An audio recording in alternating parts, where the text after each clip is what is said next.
black MCs. I'm saying, oh, give me those combs. Yeah, what combs? Oh, the combs? They call my combs. Papa Diddy Pops.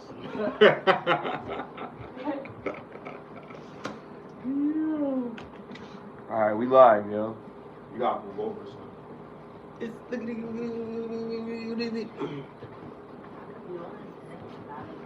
talk that shit. Yo.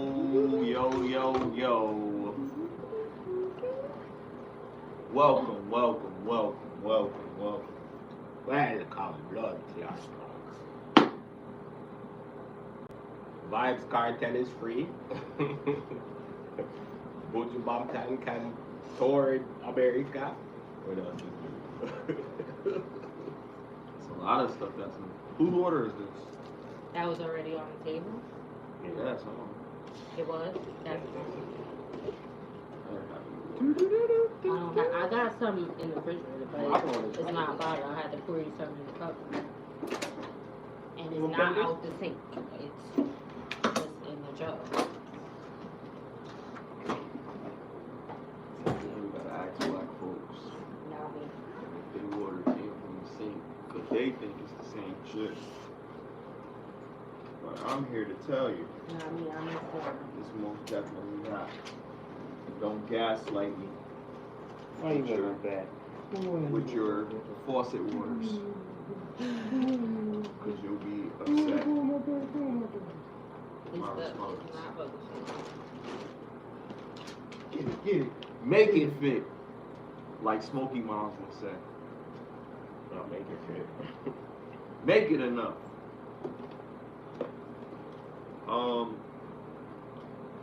Kamala is winning the race for those political people out there. She winning? Yeah, she won. Oh, yeah. America wants a black woman president. They want to see what it looks like. Do we? America wants it. Oh, okay. So, I mean, America. they want to see what it looks like. It means hope to people. To some people, it means like, okay, if we do this, then anybody can do it. And we all have a fair chance. And we all, Bullshit. supposed to feel like that. Shit. But what people need to realize is that she's not foundationally black, which Counts. for what she's going for and what her campaign represents, it would help if she was. Now you know? move. Yeah, but I don't think she would have been. She would have got that position if she was foundationally black. You don't think so? I don't know.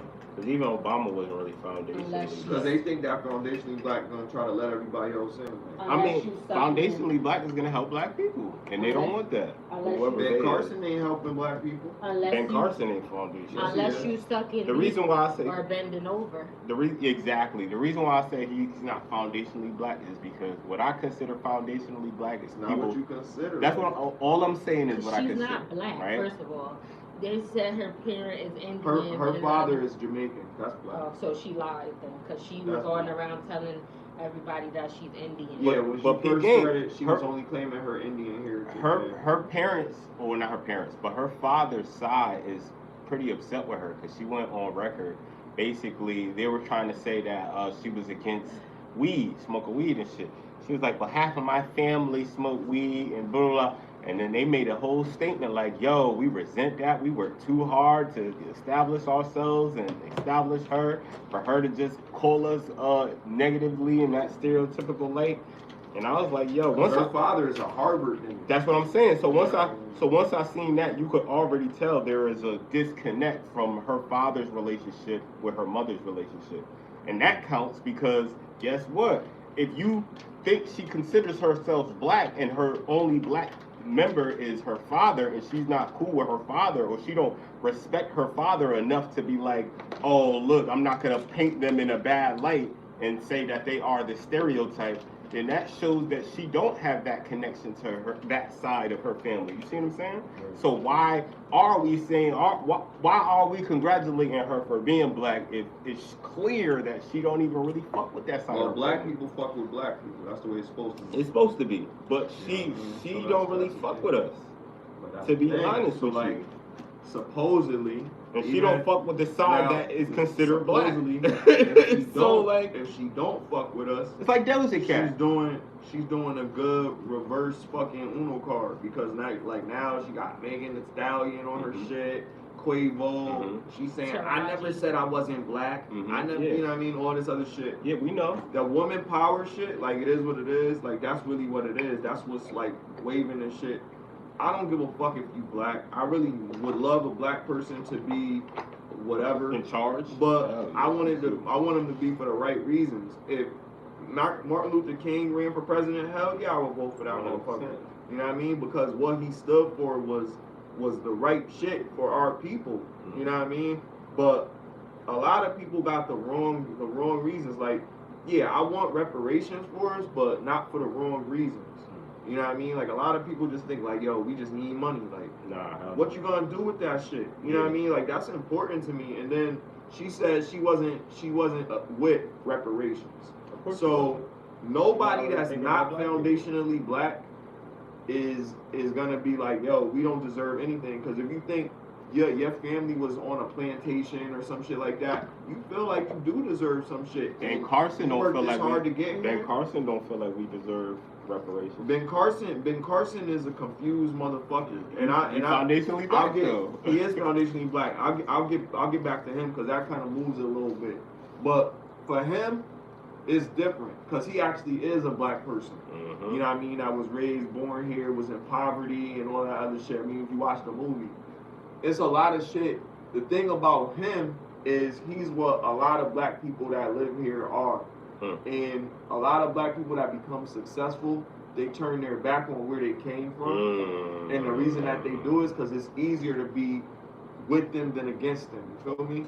You don't want to fight against the people that put food in your mouth and all that other shit because these are the motherfuckers that's paying your bills. Fuck these black people that's not working hard enough to get to where I got to today. I did what I had to do. I had to deal with this shit with my mother and all this other. That's how he feels. When you watch that movie, it breaks your heart. When you watch the Ben Carson movie. And if you haven't seen it, anybody, I don't know if you guys seen it, but if anybody hasn't seen it, I will encourage you to watch it. It's a really good movie about, a really good biopic about a black person growing up in poverty, becoming successful in a skill set that a lot of people can't do it. He's a surgeon. He's known as a famous surgeon for separating conjoined twins by the brain, bro. He spoke somewhere at college, and I have. He's a beast, bro. He's a beast. What we take away from him is that he's a Republican, black, which shouldn't matter. Whatever party you represent shouldn't matter, right? But it's how you represent that. So if you represent that and you putting your foot on the necks of other blacks by that, then that's different. I don't encourage that. I don't. I'm not gonna give you any praise if you're making your bones after getting off the backs of other black people. You feel me? Like, that's not cool to me. Like, to me, that's like business. That business mentality, eat or be eaten. And it's like, not business because that had nothing to do with business. Hold on, let me tell you why. I'm gonna tell you why it's not though. First, before you get into that, because his.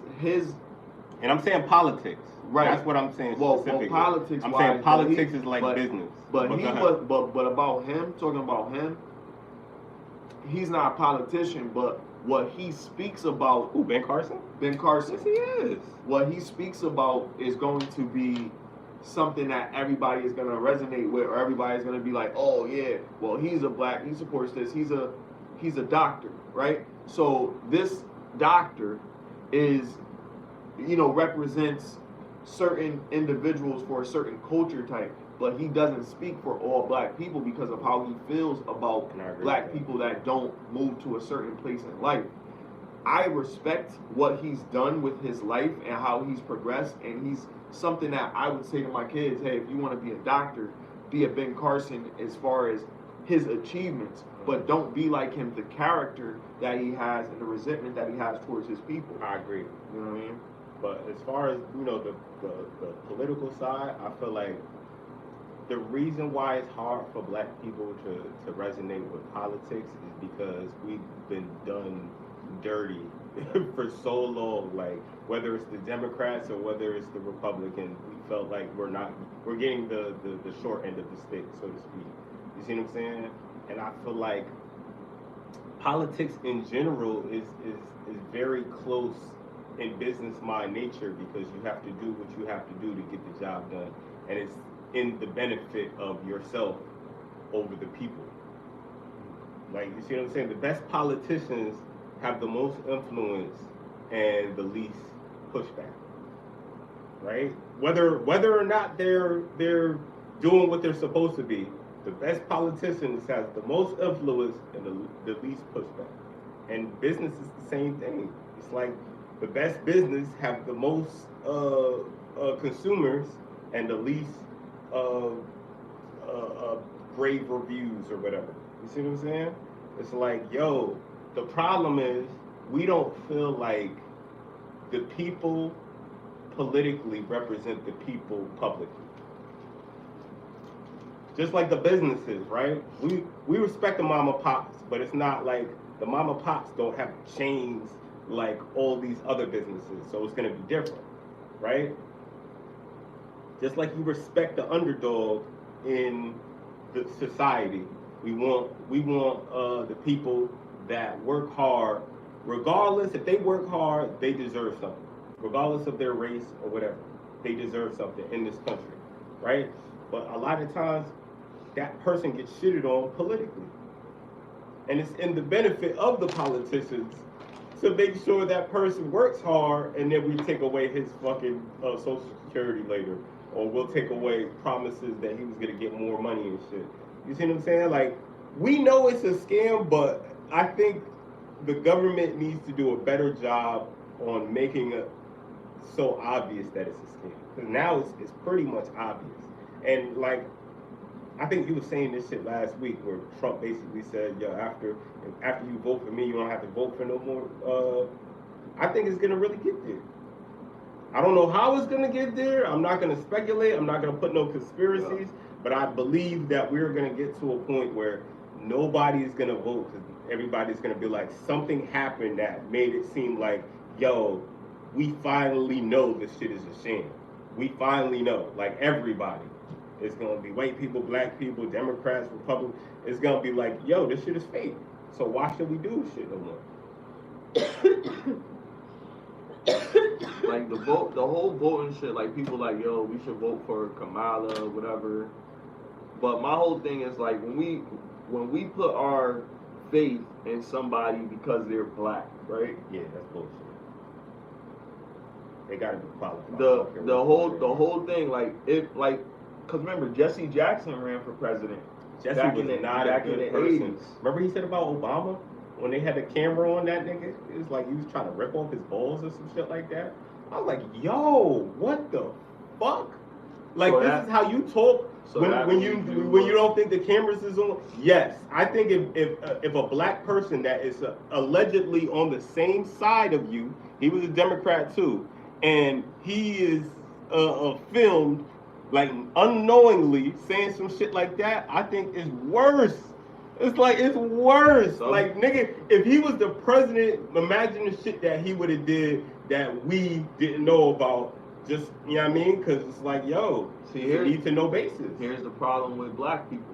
If we're going to go at Trump and go at Biden for what we see them doing, then we should hold everybody accountable to that same standard. Let's extrapolate that, what you just said. Because I brought up a good point.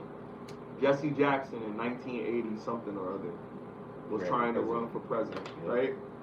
And you said something about Barack Obama. That was 2015. His character. No. But after that. But after that, his character. Hold on. I'm extrapolating it. Mm-hmm. So you said, he said something about Obama. Mm-hmm. Years later when Obama ran. We knew certain things about Obama that we found out later on, but we was like, whatever. Now, this dude was bad-mouthing him. I don't know the exact context. I don't know exactly what he said word for word. I don't think you do either, but let's just say about his balls. He was talking about him. Talking about ripping out his balls. Talking about ripping out his balls, right. Okay. Let's just say that. I don't have the exact, so if anybody knows, if you have the exact thing, I'll find whatever. I'm not going off of that, but I'm saying if he did say that, right? Mm-hmm. then let's just say, okay, he said it from whatever issue he had with this man. What are black people if not, yo, you do something to me, motherfucker, fuck you, nigga, I don't know what you think this is, that's how we get down. But now you gotta make it public, because at the end of the day, if I had a problem with you, Smiley, and you wouldn't see me on the show because of that problem. What I'm saying is Jesse Jackson didn't have a public problem with him, it was private. And that type of shit lets me know that you're a secretive person. Not just a president, but just a person. Oh, my bad, bro. Just a person. Like, he's a secretive person. He's one way in front of the public and another way, you know what I'm saying? We don't need examples of that. Put a mask on. Yeah, I understand that, but we don't need examples of that as president. I can't go to work. I can't go to work. Check this out. Hold on, but let me make this point. Go ahead.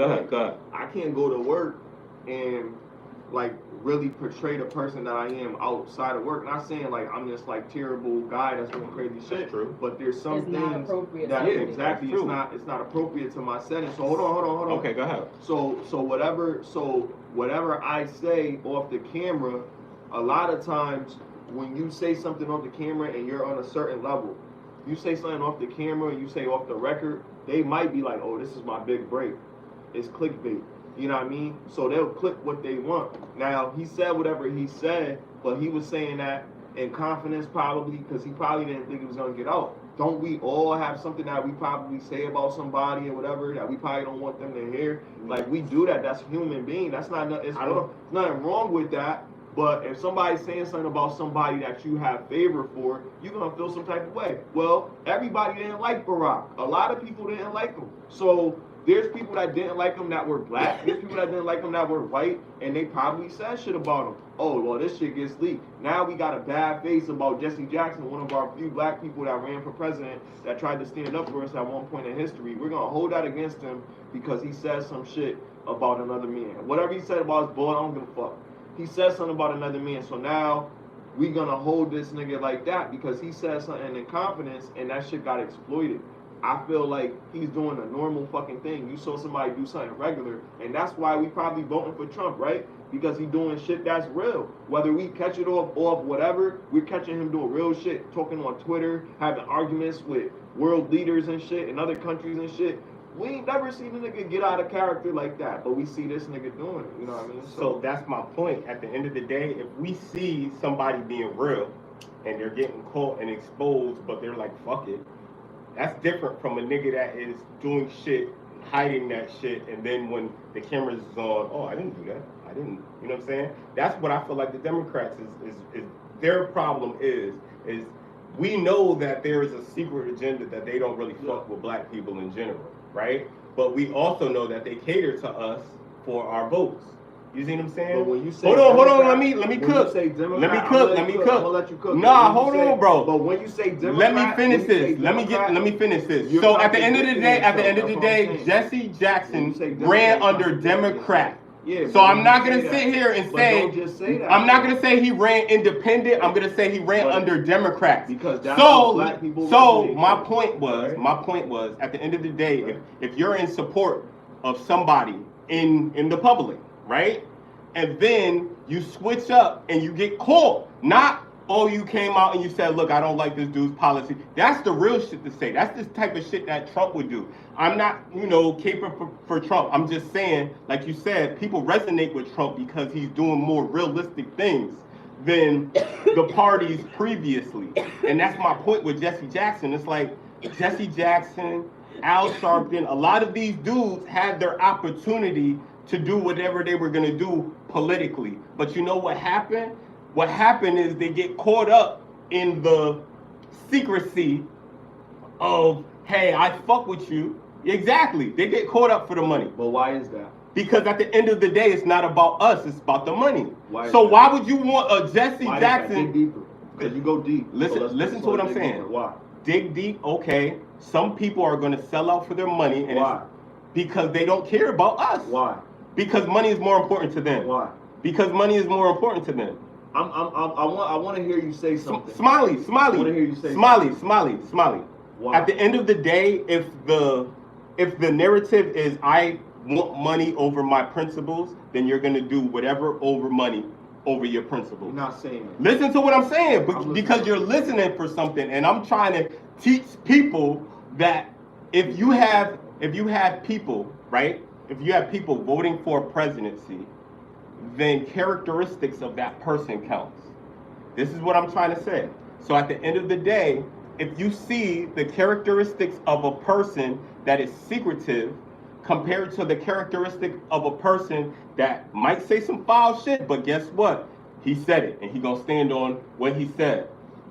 I'm just saying, me and the people that appreciate realism and people that appreciate authenticity are gonna resonate to the people that, even though, guess what? This motherfucker may not say shit that you like, but he's the realer candidate. And this is what I'm talking about with Jesse Jackson. That wasn't the only thing that he did. There was a lot of things that he allegedly did if we do the research on Jesse Jackson. Let's do the research first, though. Let's not. But this is what I'm saying. If I hear more than one thing, then I'm convinced that, this person, listen to what I'm saying. I'm listening. The characteristics of a person lets you know everything that you need to know. I would have voted for The Jesse character Jackson before I voted for Donald Trump, though. I wouldn't. And that's you, that's fine. I wouldn't. And that's your opinion, that's okay. I wouldn't. But then we can't judge people for being like, yo, I'm just going to vote for Democrats. Yeah, but we could judge people for ignoring the facts of what the actions, the person that they want to vote for. And this is why we have the disconnect with Kamala, because of what she does and what she represents doesn't qualify her. The only reason why she's in the position that she is because she looks like the way she does. What qualifies? So this is what I'm saying. What qualifies a president? No.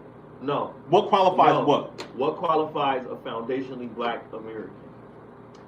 To me, or just in general? I want to hear the to me first. Okay, to me first. Somebody that cares about black people. Foundationally, somebody that is born of color. Foundationally black. Listen. That cares about black people. Listen. Somebody that is born of color, right? That cares and has consideration for his people as a whole. Foundationally black American is that? That's what you're saying? To me. To you. Okay, what's the general thing? The general, to me, or to my understanding. Hold on. Okay. To my understanding. We'll put it like that. Okay. The general, to my understanding, is a foundational, a black person that is successful in America, and they have a black family, and it's not outside of black.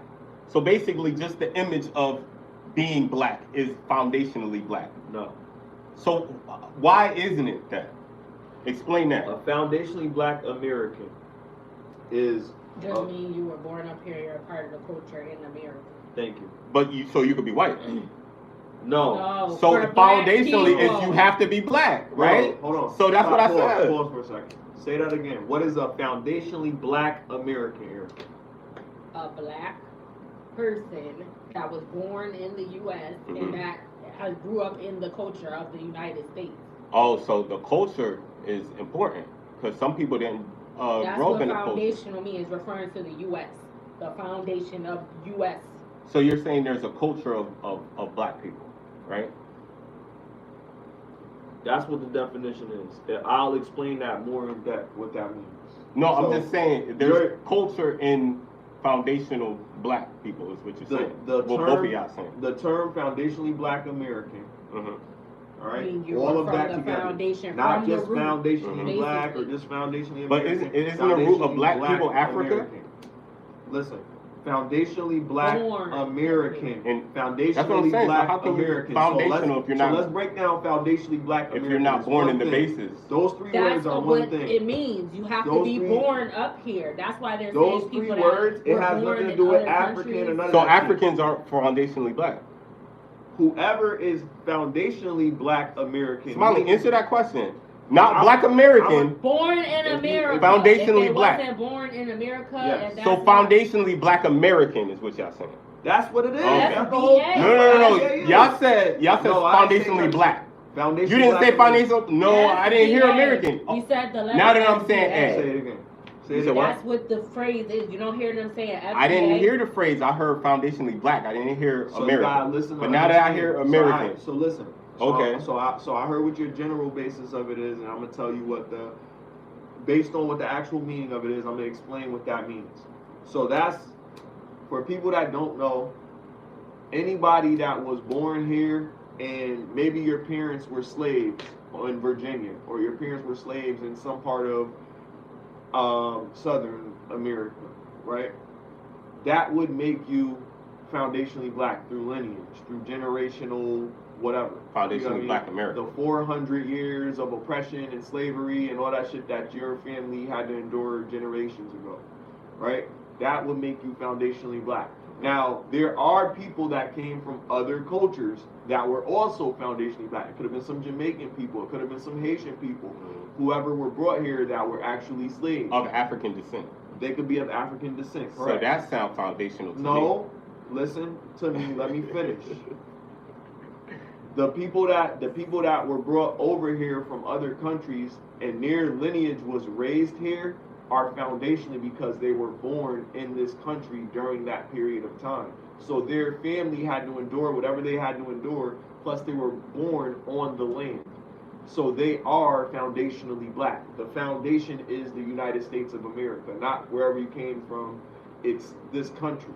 So those people, which were, now we're American citizens or whatever, those individuals are considered the people who built this country, right? They built the nation. They built everything so that people could have the opportunities that they had in the 80s and the 90s and the 2000s and so forth. They built this shit for hundreds of years. So in the 1800s, they had black people that was here from Africa and shit that was building shit. So all those 200 years, they was building shit that whole period of time. And then eventually they said, you know what? You guys can use our water fountains. You guys can use the same bathroom that we use. You guys can go to the same schools that we go to because of years of oppression and all of that shit.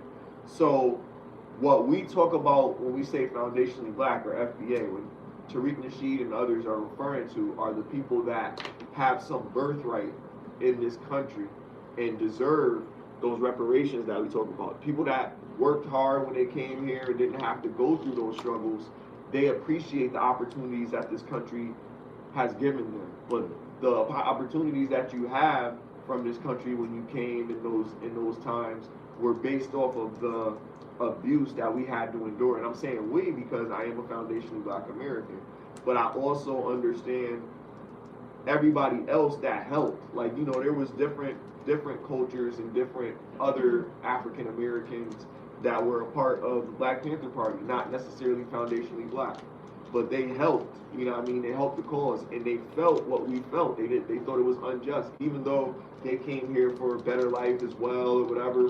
It was better than what they were used to, but it still wasn't really good for us because we only knew this. Like, if you only knew fucked up shit and somebody comes over here and their fucked up is worse, they're gonna say, damn, well, at least we got running water, at least we got this, at least we got that, or whatever. But yeah, like, can I ask you something? Absolutely, go ahead.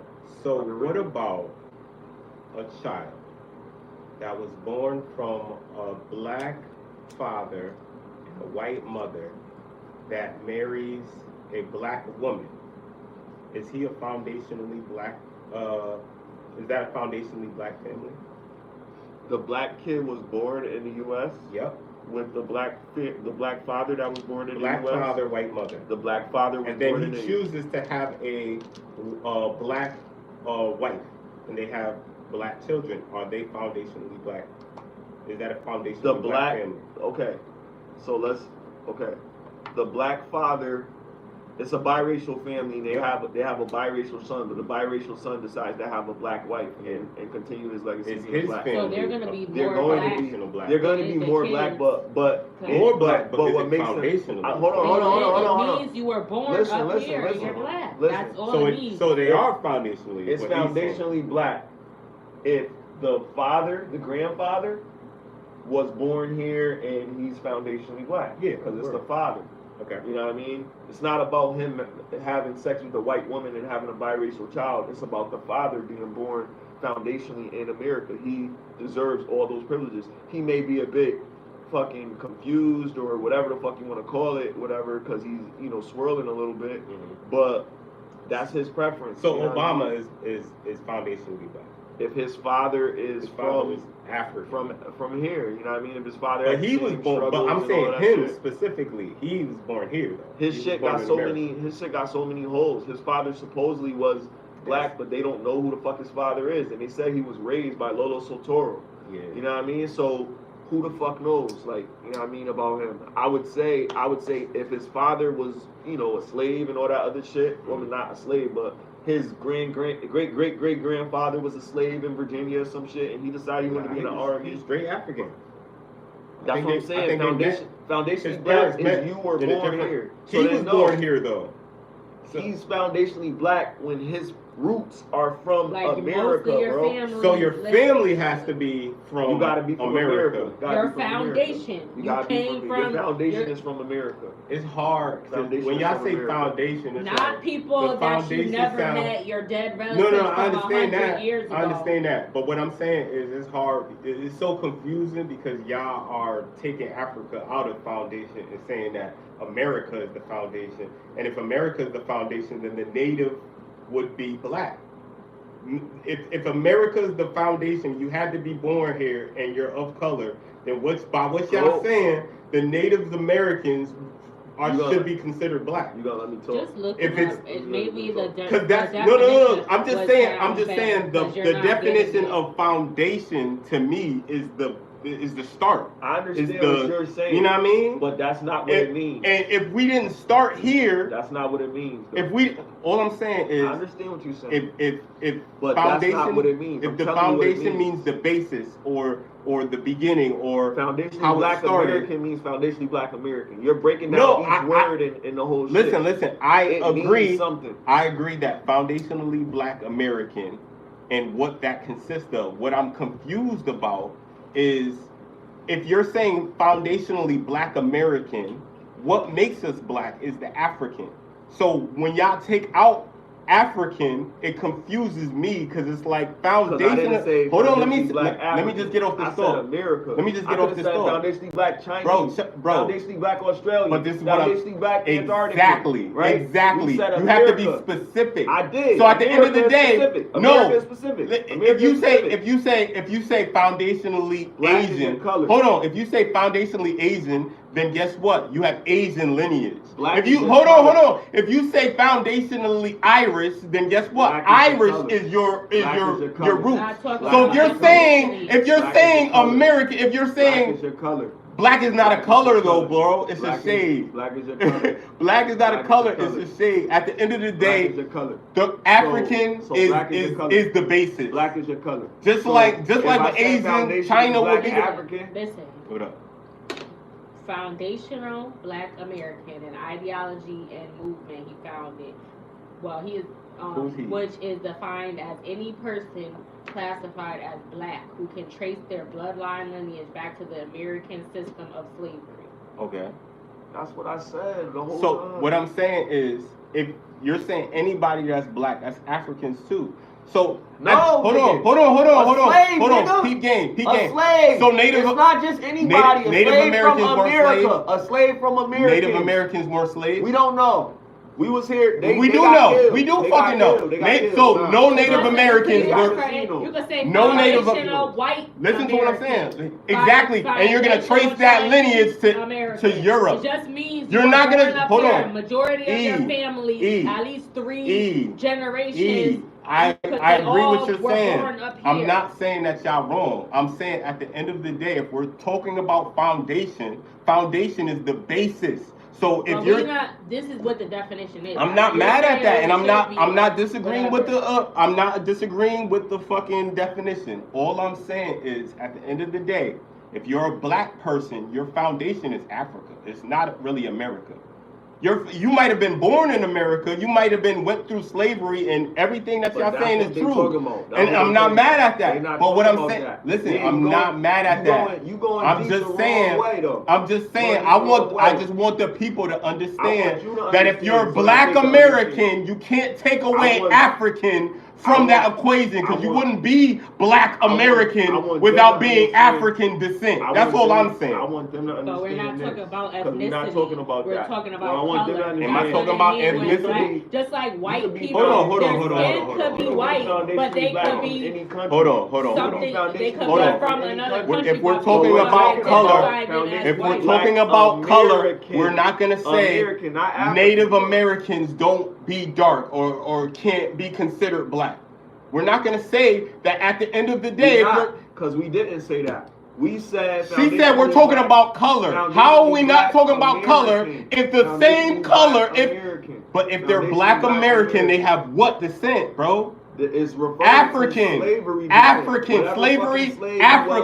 Foundation is Africa. The foundation is not America. The natives, that's their foundation. They were born here. We're not gonna talk about what the fucking system decided to do, and that niggas is fighting for. Oh yeah, the system said it. Every Black. Well, guess what? The same system said natives were Black too. They was like, oh, if they're dark skinned, they're Black people. Fucking Christopher Columbus got off that goddamn ship and said, yo, look at these niggas. He thought he was in fucking.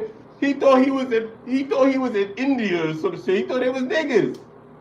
At the end of the day, all I'm saying is, if we're considered Black people because of the color of our skin, don't you think that there's a lot of other people that are just as dark as us at that time that were slaves, and they're not foundationally Black? Why? Because they don't have African descent. So we're not going to take away Africa and act like it don't matter. It does matter. If you're Black, what you're saying, that's what I'm saying. The reason why they make this distinction is because oftentimes people that weren't born up here but have Black skin, like come from Africa or Jamaica or something, they don't have the same beliefs that we do. They don't think that we should get it. So they created this term to separate the two, because they're saying they don't have the right to say that because you weren't even born up here. So how you need to worry about, we don't go over there and try to tell them well, Africa's a continent, but you know what I'm saying? We don't go over there and try to tell them what they shouldn't get or what they don't deserve, but those are separate. The U.S. can't. The U.S. can't tell them what to do. We're talking about America, not people that are in other countries or that are from other countries and then moved over here. That's why they made the distinction. I think if there is an example of us, as in the U.S., going down to certain countries and colonizing them, then yeah, we do change their policies. We do change how they do things over there. We're talking about in this instance. And we do change how we look at things once we do those things, or once the U.S. does these things. At the end of the day, the U.S. has a big influence over the world, and a lot of it isn't positive. We're not talking about changing. No, I'm not. Okay, so let's stick on our. All I'm saying is that being a foundationally Black American is very hard to do, because we don't really see too many examples of them in positions of power. Just like you said, Kamala, she's not foundationally Black. Obama, it's hard to distinguish if he was, because even though she was born here, her father was Jamaican and her mother was Indian. So at the end of the day, her roots, like y'all said, her roots don't go back to Black slavery here in America. So that disqualifies her. So then we go to Obama. Obama, like you said, he was raised by the Santoro nigga. Like I could just say. So all I'm saying, there's not examples of foundationally Black, and then now I kind of see what you're saying, that you will vote for Jesse Jackson because at the end of the day, at least he's foundationally Black. Right. Well, but I still can't overlook. He was one of those people that was in that shit with Martin Luther King. He was one of the people. What they saying on the chat? Getting Is that Fly? Fly said no too. Oh no. Oh, he said LOL. What up, Fly? Because we talking over each other. Gotta have it on mic. That's what he say laugh out loud for? He might be like, yo, this nigga cooking or somebody cooking, nigga. What you laughing at, big bro? What you laughing at, big bro? Shit rude. Nah, but I see what y'all saying though. Like, y'all definition isn't wrong, and I'm not disagreeing with it. I'm just saying it's crazy. It's cringe to me personally when I hear foundational black without. We're not necessarily agreeing or disagreeing with it either. Mm-hmm. We're telling you what the term means because you didn't. I understand what it means. I'm just saying a lot of people get X'd out of that conversation. And I'm telling you the reason why. Yeah, because they don't like the fact that because they feel like they had it harder, they came from a third world country or whatever, or in worse conditions than how we than how we live. They come up here for a better life, so they feel like we're lazy. A lot of them have said this. They feel like we don't need that. We just need to go and get to work. They came here from another place or whatever where they were struggling way worse. They didn't, the conditions were worse than the conditions in America. They came here for a better life. So, and then they were able to thrive and all of this. So they're saying we should be able to do that without the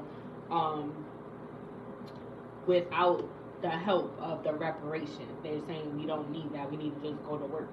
So people created this term, or someone created this term to make a distinction between them because they don't want they're saying we need it. We're fighting for that. So how you gonna try to come up here and say you don't have our struggle? Your thing is different.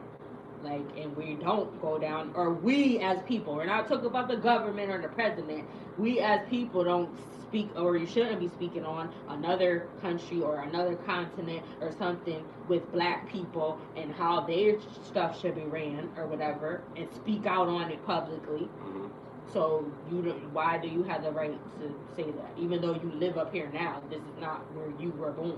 Yeah. Okay. So that's why they're like, we need to separate it. So do you think that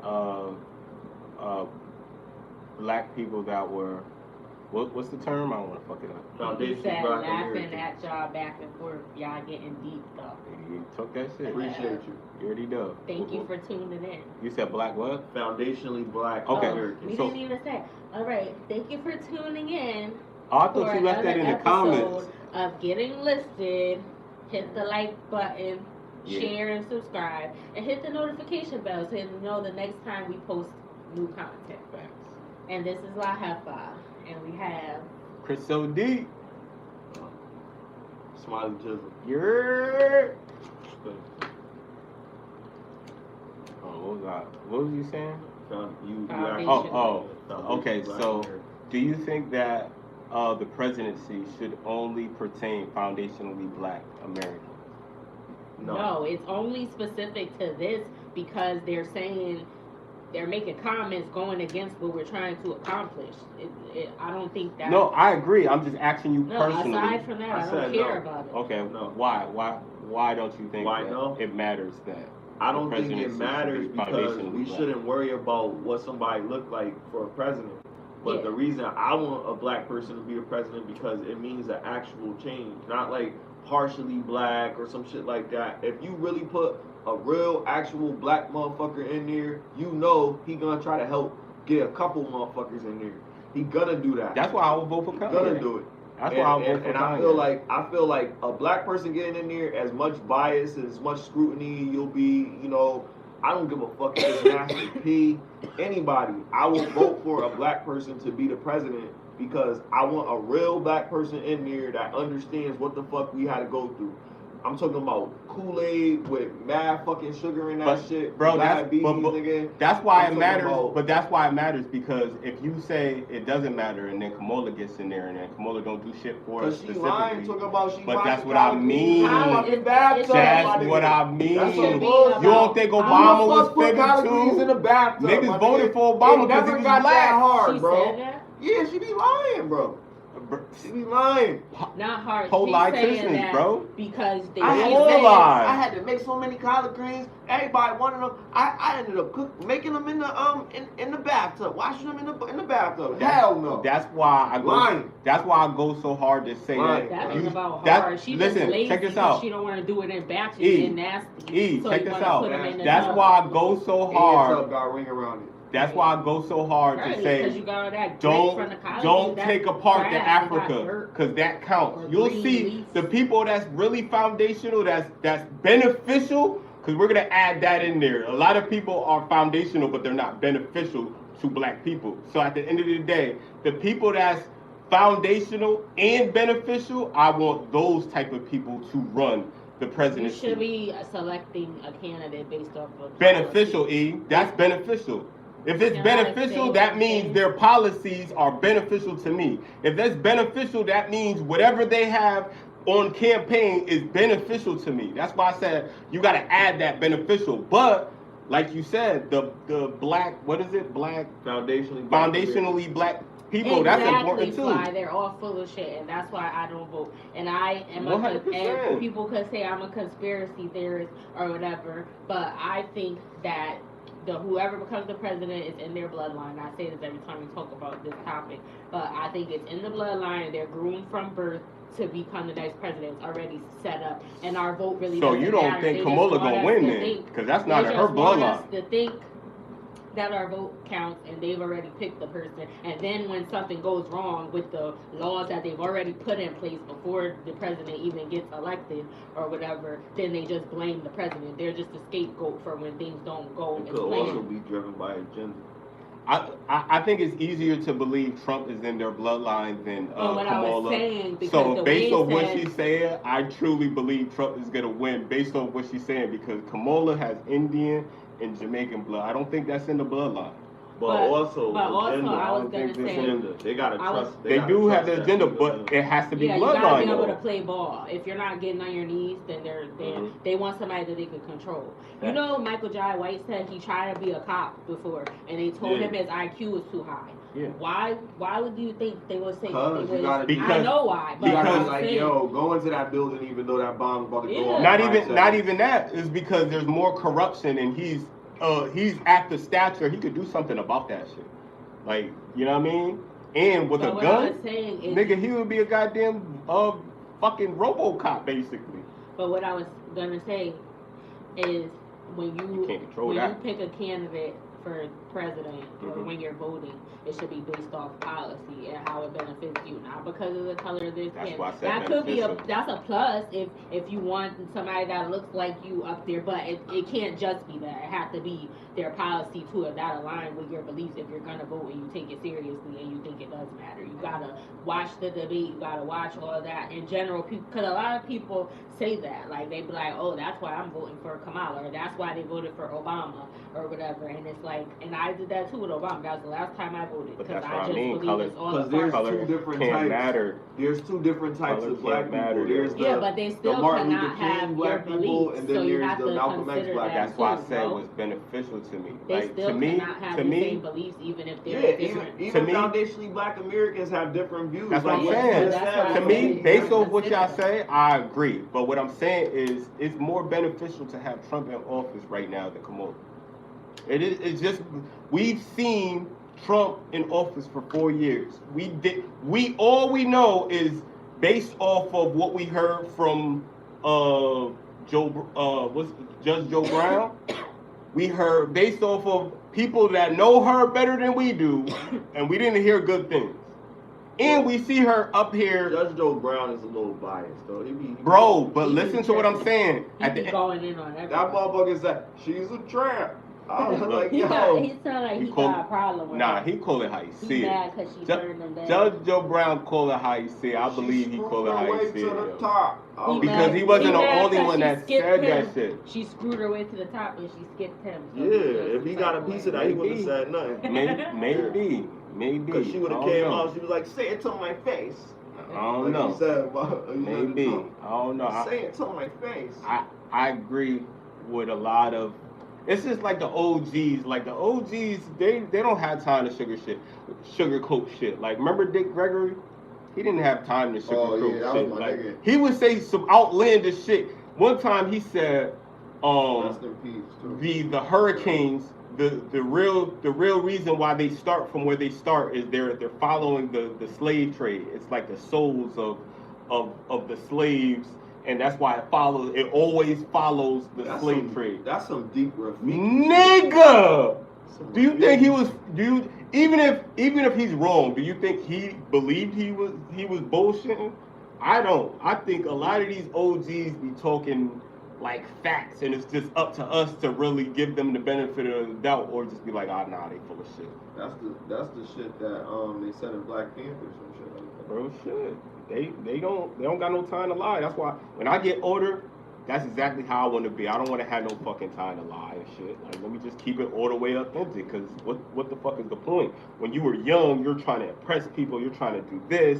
You're trying to act like a certain character at work so you don't get fired for being too thugged. And you know what I'm saying? Like, I had a situation where I was invited to a company outing, and I genuinely didn't want to go. It was like some musical shit, and like eating some shit. Yeah, you be all boxed up when you go out. You gotta relax. That's what I'm saying. Like, I can't. Let me see if you can do it like that. I And can't. I don't like I going can't do out that. either. I'm being around a lot of people, but I don't. Not even just being around a lot of people, is being around a lot of people that are not your friends, not people that you, yeah, like, but you gotta relax, or you might as well not go, cause people could. And I ain't go, and guess what?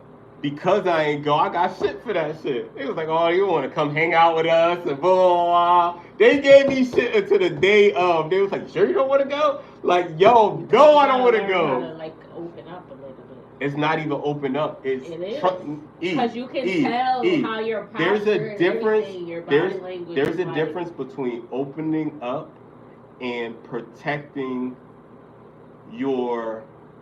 I didn't say be stupid. You are at a work. Hold on. You should know.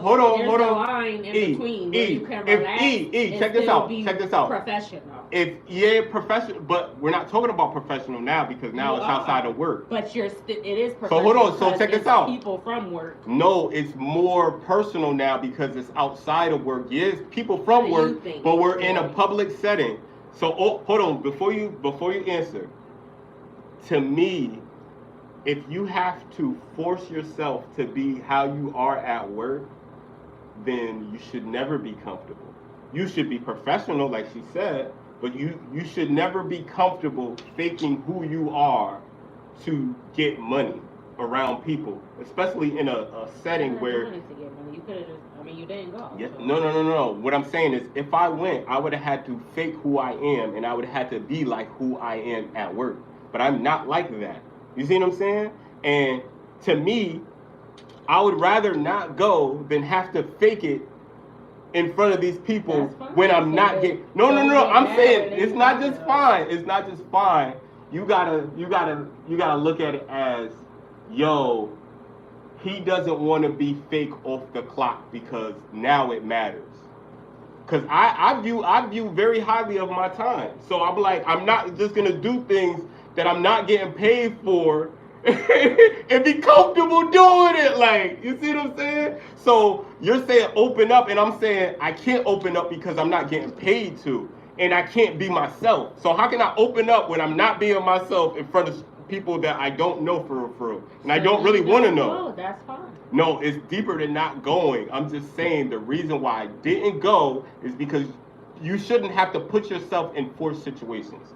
That's what I'm saying. You shouldn't. But until at a certain point in life, I mean, you don't have to. And there's a line, like I said, nobody said to bend over, like, or whatever. Mm-hmm. But if you trying to get to it, I don't know what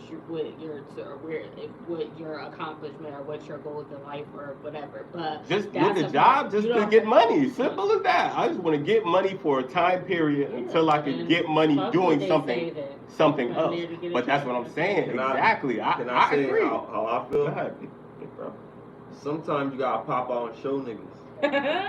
Right. You know what I mean? And I get I ain't trying to get fired. You don't get fired if you it was like, oh, this nigga's a real nigga. He's Tupac, basically. Nah, hell no. You control yourself because you don't have to like be retarded. Like, you could go out. Excuse me, YouTube. Sorry about that.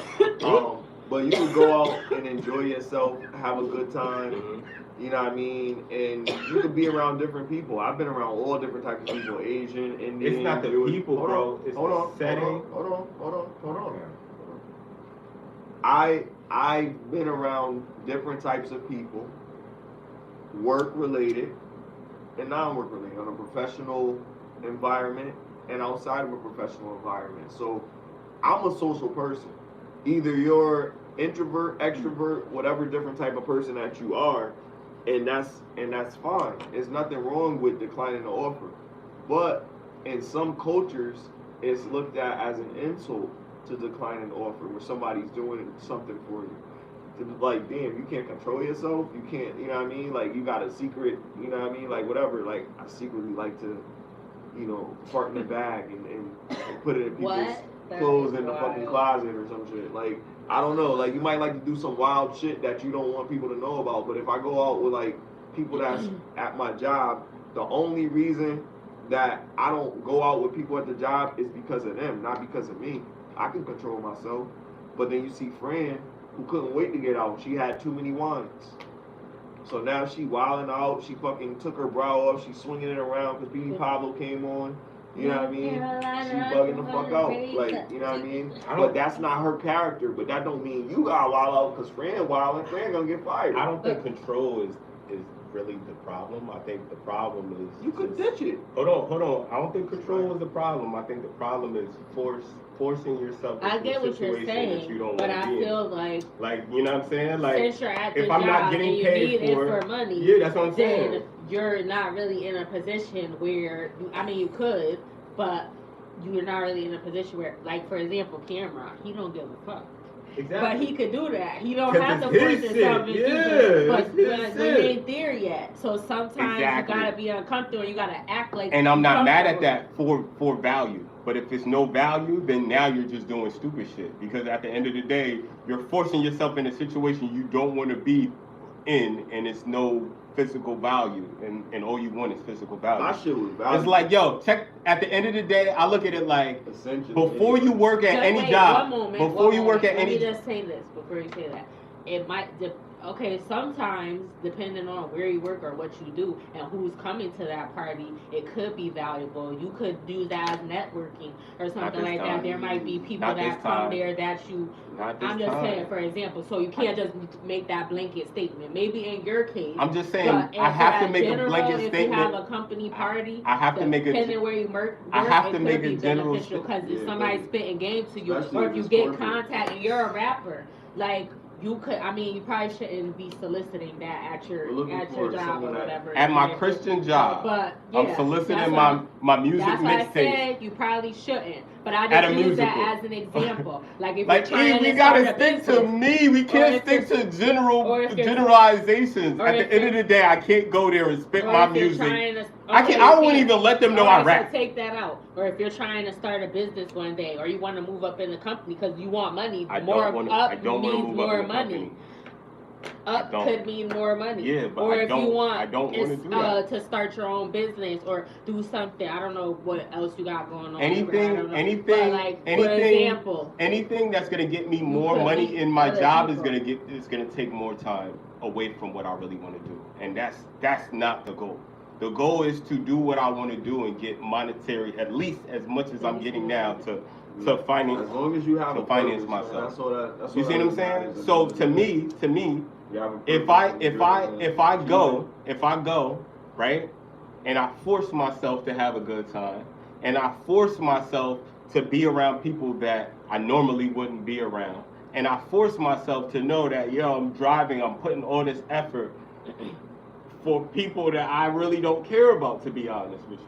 You know what I mean? No offense to them, they're good people, but at the end of the day, they care about what they care about. You know what's deep to me? When I was young, I always remember, I think it was my pops. It was either my pops or somebody in the family, maybe my uncle. But they said, you gotta watch the jobs that act like they're your family. Watch those jobs, because as soon as you do something wrong, you're kicked out the fucking family. You see what I'm saying? So fuck all of that. Do what you're supposed to do. Do it for what you want to do it for. But please remember that this is my part now. This is not what my pop said, but this is my part. Please remember that at the end of the day, they're using you, and that's cool to be used. Just don't be misused. And to me, it's misuse if I'm going to these outings and there's no benefit to me. You see what I'm saying? Because now you're misusing my time. I could have been in the fucking studio. But now I gotta be at the musical, fraternizing with people that, you know what I mean, I normally wouldn't fraternize with. And there's nothing wrong to fraternize with different people. That's all I'm saying. I'm not mad at that. I'm just saying you don't have to, but then you got to deal with comments when you come back to work. I mean, yeah, regardless. You didn't go to the party, man. You missed the great one. You know what I'm saying? So if you don't. But you know what? I'd rather that because the truth is gonna be forced out. Well, yeah, I really didn't go because, you know, like, I don't look at this as a family. I look at this as my place of business. So I'm not just going to go to every company out there. Because that means, what you call it, retention. You know what I mean? They want you to be there. They want you to be a cog in the machine. Exactly, Smiley. Exactly. Keep putting those blocks in that pyramid. Exactly, Smiley. Smiley, you cooking now, nigga. nigga. At the top of the pyramid. Exactly, Smiley. You understand the reality of it. They want you mentally to believe it's a family. It's cool. Everything's fine. Come on. What drives you? We get you food. We get you monetary value. Because you said they was talking shit, not talking shit, but they was like, nah, they was talking shit. Yeah, so who want to hear that? That's I mean, I'd rather hear that than fucking go and hear whatever the fuck they was talking about there. That's why. Waste my gas, do the fuck all of that, yo. That's why I work from home. Why didn't you wear that? Why didn't you wear a suit? And then now you know what I mean? Like have a drink, relax, because they're gonna see you all boxed. Nah, they don't drink. They're Christian. Oh yeah. So I'm just be there fucking. But they're gonna be, why you like, what's wrong? Are you okay? Because I can't smoke my ganja. I can't get wasted. I can't smoke my ganja. I gotta sit here and do this to the musical and shit. They're gonna be like, oh, we have a black. Let's play some Lecrae and CC Wine. Yeah, real shit. No, they did. Yo, I swear to God, I'm putting it on blast because you're never gonna see it, man. This nigga Paul Douglas said some. You just did a dance. What was this? That's my cater to white people dance. But anyway, Paul Douglas, I'm name dropping. He already said he don't care about it. I don't give a fuck. I don't give a fuck. Right. I don't care because what he did was fucking race. He tried to do the reverse racism card on me. Oh, I don't want to go because it's too white for me and shit. He fucking white? Yeah. He sold you out. Yeah. And he tried to say that I said that shit. He tried to move up. He tried to say that I said that shit. Yo, I'm like, what you mean he trying to move up? He's over me. Like he's a salesman. Yeah, this is a salesman. I'm just in a warehouse and shit. He was just breaking my balls. No, he wasn't. He was trying to break my balls, nigga. You know what I'm saying? And that's what they do. And I don't mind breaking stones and shit, as they call it. I don't mind breaking stones, but I get a little personal. You know what I'm saying? That's why I'm saying it's like, yo, come on, man. Like, I don't mind playing, but the truth gonna come out, and y'all niggas gonna have to deal with it, cause I'm gonna be professional, but I'm gonna let you know, like, I'm not with the fuckery, like, I'm not with that shit, like. You heard that, Mr. Douglas? Mr. Douglas, stop playing with me, man. Crazy. Paulie D, stop playing with me, nigga. Bro. I don't care, stop playing with me, nigga. Wow. Curling this shit, nigga. You know the ice curling this shit when you gotta fucking you gotta rub off the ice and shit, you know what I'm saying? Black people would be fucking dominant in that game, but we don't skate very well, Paulie D, so count your days, nigga. When we get our skater shit together, nigga, you know what I mean? Curling is over for the rest of the fucking, you know what I mean? Let me stop. I'm just playing. Yo, let's. Oh my God, what's in my eye? Let's change the tone real quick. I got some crazy shit. So this woman, there's a viral video. There's a viral video of this woman who throws her husband's ashes. Oh, her mother's ashes. His mother's ashes. Yeah, I remember that. Out because he cheated on her.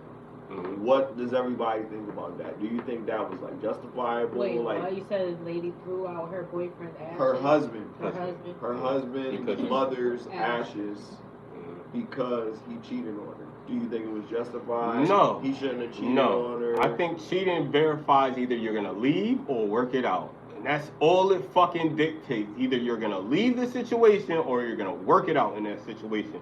If you're doing all extra shit trying to say, oh, well, you cheated, so I should be able to throw out your money. No, bitch, we're not doing that. That's not no eye for an eye shit. Cause like, nigga, what if I threw out your dead mother's, you know what I mean? Like, yo, what if it was a misunderstanding? What if she thought he cheated and he really didn't cheat? We don't fucking know. So, yo, at the end of the day, cheating only warrants either leaving the situation or staying and working it out. Period. Anything more than that is wow. Hitting, wow. Fucking cheating back, wow. Cause like, nigga, you gonna cheat back and then stay with the person? Y'all just freaky as fuck. Y'all all freaky. I got a few women. Y'all all freaky. I got a few women that justified it. They said, well, you can't say. These are educated women. This one's a lawyer talking about you can't say that because the woman, you know how the woman felt and da da da. I'm like, yeah, but his mother's ashes, like, that's crazy.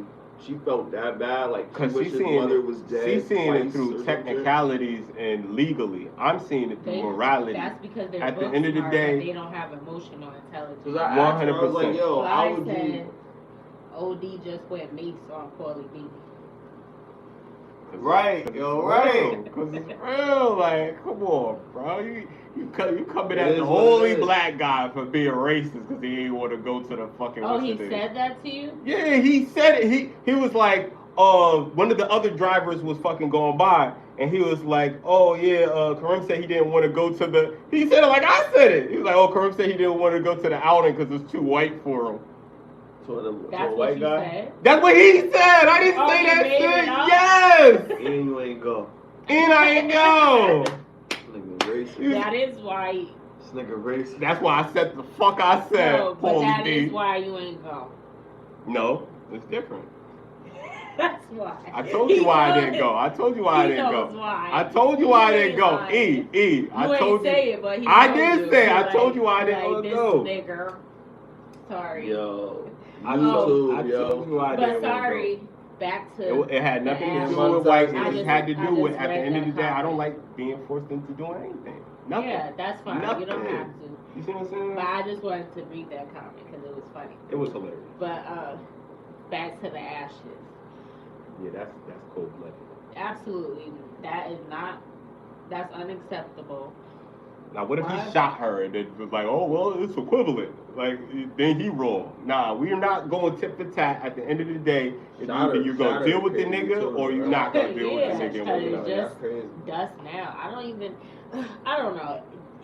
I get it. That's insensitive, man. It She's like, it's just dust now. Like, damn, nigga. That's remember how you ever watched a TV show where, like, somebody was cleaning up and they knocked it over and then they vacuumed it up? It's comedies that they do that shit. It's supposed to be shock factor shit. But that's fucked up, nigga. If I kept my parents' ashes and you did that shit, I may be a bit of an asshole, or an a-hole.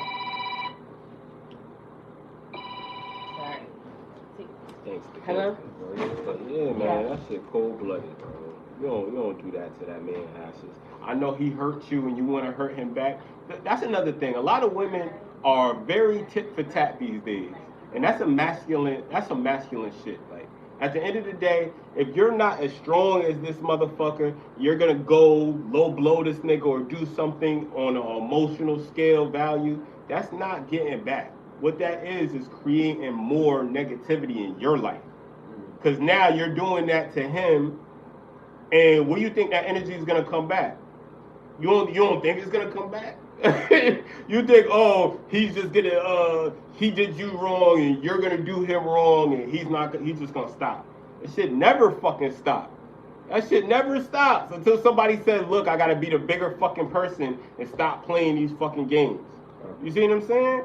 So no, that shit doesn't work, that shit. You shouldn't throw away, you shouldn't do anything to try to hurt somebody as worse as you can just because he hurt you. Yeah. Especially if it wasn't physical, if he didn't put his hands on you, that's not defense. That's revenge. Yeah. Yeah. You see what I'm saying? That's not defense. Like, that is crazy. He didn't want you to find out. And he probably loved her ass. Yeah. But she don't do that go 3,000 like old girl do. She don't twist on the handlebars. Yo. You see what I'm saying? She don't get up and cook a sandwich after. You know what I'm saying? Like, yo, that cook a sandwich shit. That's what I'm saying. At the end of the day, there is reasons why that man was like, look, man, I'm a sneak and do this shit. Like, you know what I mean? And women is different because y'all are the gate, right? If it's what's the saying? If I'm a key, right? A key that opens every door is a master key, but a lock that opens from any key is a shitty lock. It's a shitty lock, and that's fucking real, yo. That is real. At the end of the day, if you're going around letting any key in your lock, you're a shitty lock. It's easy. That's easy access. I'm just saying, man. We gotta bring back the parables to the truth and shit. We gotta make it simple as fuck and make it parables and shit so people can start adapting this shit in their life because they falling away from what the fuck, how it's supposed to be versus how they're making it. And it's a scary world, nigga. Yo, I got a question. It came up on Instagram. Boxing highs. Boxing what? Boxing highs. Like high, but like boxing. Oh, high boxing? Boxing. People being high? Boxing highs is the name of the page. But anyway, they had a poll with 4 boxers in our generation that we can remember. Were we rating them? They were saying you have to watch this fighter's fight on loop for 24 hours. Who are you choosing? These are the people that you're choosing. And we got 4. Okay. So I'll say the question one more time. You have to watch this fighter fights on loop for 24 hours. For a day. Who are you choosing? Okay. Who they got? Mike Tyson. Okay. Floyd Mayweather. Muhammad Ali. Prince Nassim Hamed. Who would you choose? That's a good one. Mike Tyson. 24 hours. Floyd Mayweather. You get to watch this boxer for 24 hours. So Floyd, his earlier shit will be amazing to watch. Like fucking Pretty Boy Floyd. But after he went to Money Mayweather, I think it was more safe.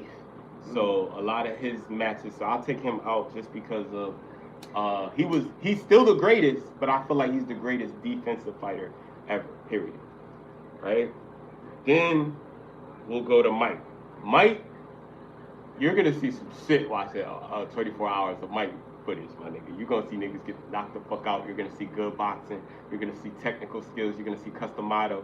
You're gonna see, you know what I mean? You're gonna see the rise and fall of him when he came out of jail. And so that's a top prospect right there. That's a top prospect. Fucking Muhammad Ali though, that is the Rock of the boxing industry. Like, he's electrifying. He's gonna spit some bars. He's gonna rhyme. He's gonna do the showmanship. Like, as far as the show goes, I would say he's probably number 1. He's like the Hollywood Hogan of fucking, you know what I mean? He's like the entertainer, like, you know what I mean? The main star of that group. So it'll be Muhammad Ali.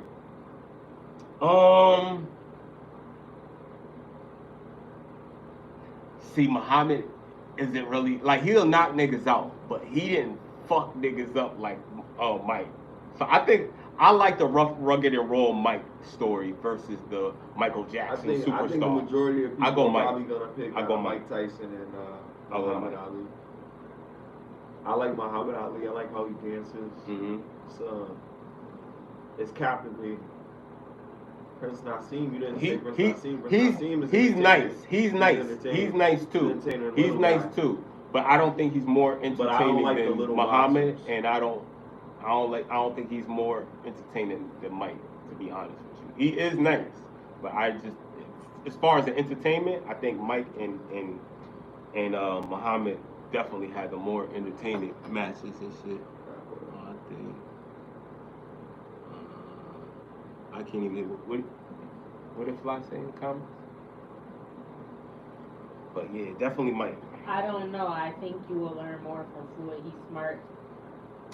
Yeah, I would learn more from Floyd because he's the best defensive. But if I had to watch it, I want to be entertained. And I want to see 24 hours. I want to see Mike knock niggas the fuck out. This is what I like to see. What up? You ever go night? Yeah, that's Mike. That's a knockout to me. That's what I want. I don't want no technical. Yeah, TKO. So you probably would like Mike Tyson. For sure. Yeah. Probably Mike Tyson. I want to see him sleeping. I think a lot of people would probably say Mike Tyson. Yeah, real shit. I would say everybody was a great I might say boxer. Mike Tyson. I might say Muhammad Ali. Yeah, I won't be mad at either one. I love watching highlights of Muhammad Ali. Yeah, because he was nice. And he was a showman, like, you know what I mean? Remember when who was it? Frazier pulled out the Glock? Somebody pulled out the Glock, nigga. Nigga pulled out the fucking, I think it was a revolver or some shit. Nigga got tired of him talking shit. Nigga pulled out the burner on that nigga. Muhammad Ali, he was out. That nigga was out. Muhammad said, oh, hell no. Shit was real. I remember Muhammad Ali brother pulled out the fucking burner just in case on somebody. I was like, yo, these niggas is gangster back in the day. Let me find out. Can't box on bullet. Did we talk about Nelly? Fly said. Oh, no, we didn't talk about Nelly. Oh, yeah. Oh, did we talk about him? Fly said, but then niggas mad when Mike, then ninjas We can't say mad nigga? when Mike fight over the first or second round. Yeah, but we got all when day. Mike fight be over in the first or second round, Floyd gonna put on a master class and outbox niggas. Yeah. Stop saying that, cause you making me say it, and I'm high. Oh shit. I can't. Just say it. Don't force yourself not to. We ain't gonna get monetized. Not for this episode. I We gotta do it for the love so sometimes. He said retarded earlier. That's it right there. Fuck it, we a wrap on this episode. Put it on Patreon. Put it on. Floyd gonna. Oh, I already read it. Nah, he right though, cause Floyd be putting on that master class though. Like him versus Canelo, I'll watch that shit in slow motion. I watch that shit in slow motion. That shit is master. He made Canelo look like an image. Working that back, I don't know how to act. I know he was young, but Canelo was fucking niggas up. Like, she sees something over there. Fly. She trying to catch you. Don't put out the stairs. That's what I'm saying. But yeah, Floyd be putting on the show too. But that nigga Mike fucking niggas up. Yo, what's up with this nigga Nelly, man? Ain't he too old for that? He's 40 something. He out here selling e-pills.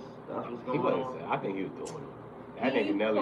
Nelly was caught with like 4 e-pills and his license, his insurance. He didn't have no insurance on his car. Nigga was riding dirty. So they had a warrant out or something. So they caught him and then he got arrested. I think he bombed it out though. Whoa, Nelly.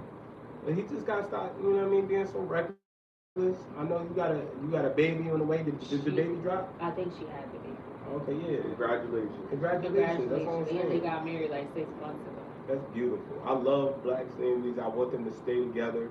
But my nigga, you gotta chill. She gonna ride with him. She from Murder Inc. My nigga, you gotta chill because that might have put a bad image on Ashanti. What if people started saying, oh, well, Ashanti be doing fucking ecstasy too? You see what I'm saying? You don't want to put that negative light on even though it's you and you know you fucked up and shit happens, but you don't want to put that negative light on her shit too, because then she'll be like, damn, nigga. I mean, he should have had insurance, my image. But it could have been worse. That's not gonna be he probably had to pay a fine. And think about it. What if she didn't know he did ecstasy? Well, she know now. She know now, and that could have been. You see what I'm saying? So you gotta be careful. Fly talk about I planted that I planted that issue on him. You start breaking up. Yo, yo, nigga crazy. Yo, fly wild. He said he took my girl, I'm hating. Yeah. I believe him too. That's hilarious. That is Why be wildin' for Shanti? I mean, she bad though. Don't get it twisted. She bad as fuck. Her, Carrie Hill. And she got them sideburns fixed too. Oh, you wild. Remember she had them chops, them pork chops? Yeah.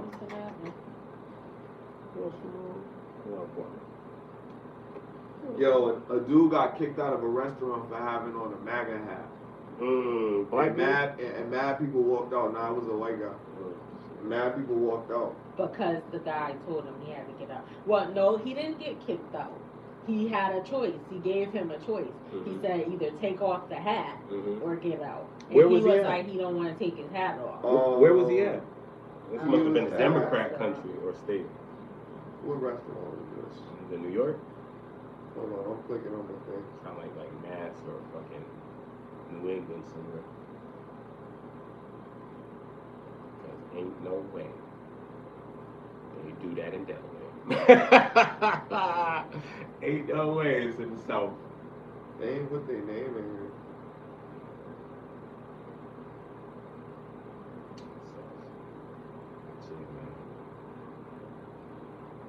I mean, I ain't mad at the hat, man. The hat don't represent it. It's not a neo-Nazi hat. It's not a fucking. it says "Make America Great Again." Yeah, like what the fuck is wrong with that? Like at the end of the day, It's because a lot of people that wear that shit are in the KKK. yeah, it's like That's why. Kanye wore that shit. Yeah. Maybe Kanye was right. Maybe we should just all start wearing MAGA hats. They can't. What do you call it? Yo, now they got Segregate all hats with some blonde hair on the top of it, so it look like you got like a visor with That's actually hilarious. fucking Donald Trump hair on it. That's actually hilarious. I seen the Band-Aid for the ear. Yeah, And then, oh man, he got sneakers, he got a whole bunch. You of saw the what's the name? You saw the interview. This lady was like, do you have a cut or a scar in your ear? He's like, no, like I'm a. What he said? He said I'm a quick healer. I heal tremendously. Oh shit! That shit was so funny, yo. Nigga say heal tremendously, nigga. That shit is hilarious. You know one more thing? I'm an American. Oh, shit. Foundational. A foundational white American. Foundational white American. That's hilarious. This is my country. Krishan. Kamala, what are you? Oh, Rashawn. Are you black? Yo, Are I you heard Indian? Blueface got out and then he got sentenced 3 more months. Because or I 3 more years. before. I I'm mean, like, it doesn't yo, really what the matter to me. fuck? I mean, I like either way, but when you came out, you were Indian, and then you said you were black, and now you're not Indian anymore. Like, See, that's funny, but that's real, nigga. I'm Which one are telling you? you, I like that real shit, nigga. I Are you love black? that real Are you shit. Indian? Are you black? Because you know she gonna say, talk to the hand. She gonna say some old dumb Say shit. it to my face. She gonna say some old He said dumb that, yo, shit. and it's funny that she What? said say it to her face, right? He said that at the meeting that she was supposed to go to that she didn't never show up to. See? So say it to his face. Like, I mean, he probably would have, because he rude. He definitely would have. I can't wait for them to debate. He's gonna eat her Oh, yeah, he is. up, nigga. He's gonna eat her food. He can be like, what channel you saw? I've been waiting. Nigga might play videos and shit. Like, so who's Sweet Willie? Who's Sweet Willie? Yo, she gonna be fucked up. Like what? Sweet Willie? She gotta act like she don't know what he talking about and shit. That's her ex. Who's Sweet Dick Willie, nigga? That's not her ex, nigga. She's not supposed to be fucking with that nigga. That was a married man. Shit's gonna be ugly, yo. So Krishan Rock is at it again. She got arrested. So for the people that don't know, that's Blueface the rapper. one of his baby mother, and they met on his show Blueface Girls Club. She also makes music as well. She's been on other reality shows. Back in June, Chrisean was booked in Los Angeles County Jail, stemming from a November 2023 incident where she was accused of attacking a backup dancer in downtown LA. A week before that, Chrisean was in police custody for trying to get into a courthouse in LA. The June 2024 courthouse arrest prompted Blueface's mom to call on Kim Kardashian to help bail out both Blueface and Chrisean Brown. So Blueface's mother posted on her social media page and said, "Please get my grandchild's parents out of jail," and she tagged Kim Kardashian in it. Yeah, 'cause she's So prison reform. who's taking care of the baby right now? She must be. That's why she's saying that. Oh my Yeah. God! Grandma. This is just all the way fucked up, bro. Like, it's like everywhere, yo. It's fucked up from Front Street, bro. Both of the parents Like, in jail. her And mother, for two different things. her Two mother different ain't things. shit, right? His mother ain't shit. That's hilarious. She's taking care. She's the glamour, right? Blueface gonna see you, cuz. And they got She that got a ratchet. fucking- They got she that got a ratchet fucking A OnlyFans show. and shit. They got that Crazy. ratchet A show on Zeus called Auntie. Get it? Like Yeah. aunt and then T, auntie as one, but then spill the tea, and they had a game up there, and Rick Ross' baby mother she sat on the game's lap and was dancing on him and stuff, and his mother wasn't really doing that crazy. Rick But Ross' the baby mother was doing that? Yeah, What? but the fuck? Blueface's mother was kind of chill, but and then who else? Black China's mother is up there, and she mad ratchet too. Oh, She used to be a stripper too. Yeah, she was rubbing on Eddie from Family Matters something. Huh? She was rubbing on. She put her foot on this nigga lap, and I think he got a boner or some shit. I was like, yo, Eddie a freak. And she was flirting with the game, and she was like, I know you messed with my daughter, but she was like flicking her tongue at him and still flirting with him, and it's like they messed Oh, around. cause the game fucked Black China. So why are you like? Wow. Cause she got the veneers. She always be licking them shit. Who, Tia?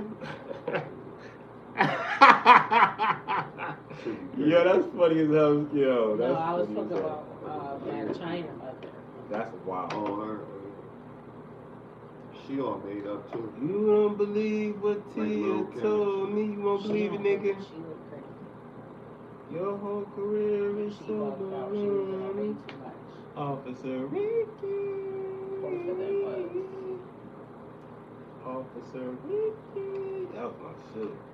I was Team Ross too, but I really fuck with that song. Officer Ricky. I'm fucking tired too, man. I still got a pack. About to go on a rap in a minute. They putting babies in a box now. They Good got a box, space. Babies in the box.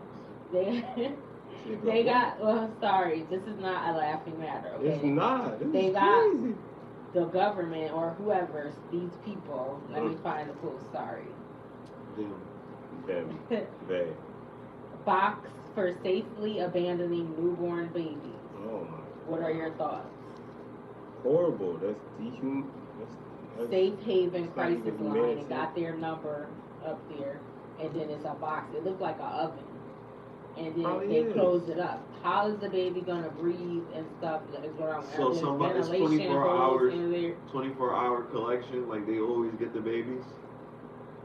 You gotta call that number and tell them to come pick it up. I don't know. That's Yo, that's wild. That's wild. I feel like that's Right crazy. now I can't open this door. It locks. There's a baby placed inside. It locks. So first responders are gonna have to come on the inside. First and pull it responders. from the inside. What? We just did the final test here so that we can sign off on this box. Can the baby breathe in there? That's what I wondered. 21 seconds. Wonder. But if the door is locked and you can't get the door open, what the fuck? Now you gotta call. It's attached to a building, so the first responders are inside there, and they have to come out and get it. They only have the way. That's to crazy. open it. So people just spit babies What out. if and the key just drop don't the work or baby something? in It's the like thing. a little, you twist it. It ain't a normal key. It's like you stick it in and you But keep that's, it like but that's around. what's gonna happen if people can't have abortions. They're gonna just have babies that's gonna be born and they'll be dumped into a thing. And they're gonna Yo, turn Death them Stranding, into they was in the robots. pod, the babies was in the pods, and then fucking, oh my god, they were saying that so basically Death Stranding is the same producer of Metal Gear Solid. He made a game, but he left his company, the Konami.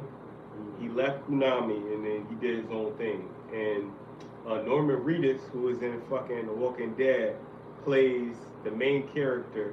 And basically, it's about the world being fucked up, and it would rain. And if you got the rain on you, it would age you though. You know what I'm saying? So you go out like a young man. If you get rained on, you would turn old nigga and die and shit. You see what I'm saying?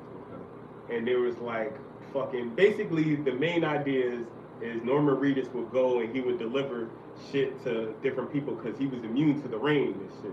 He was like he could die and come back on some weird shit, and he didn't need to travel with the baby. Or no, matter of fact, he did travel with the baby.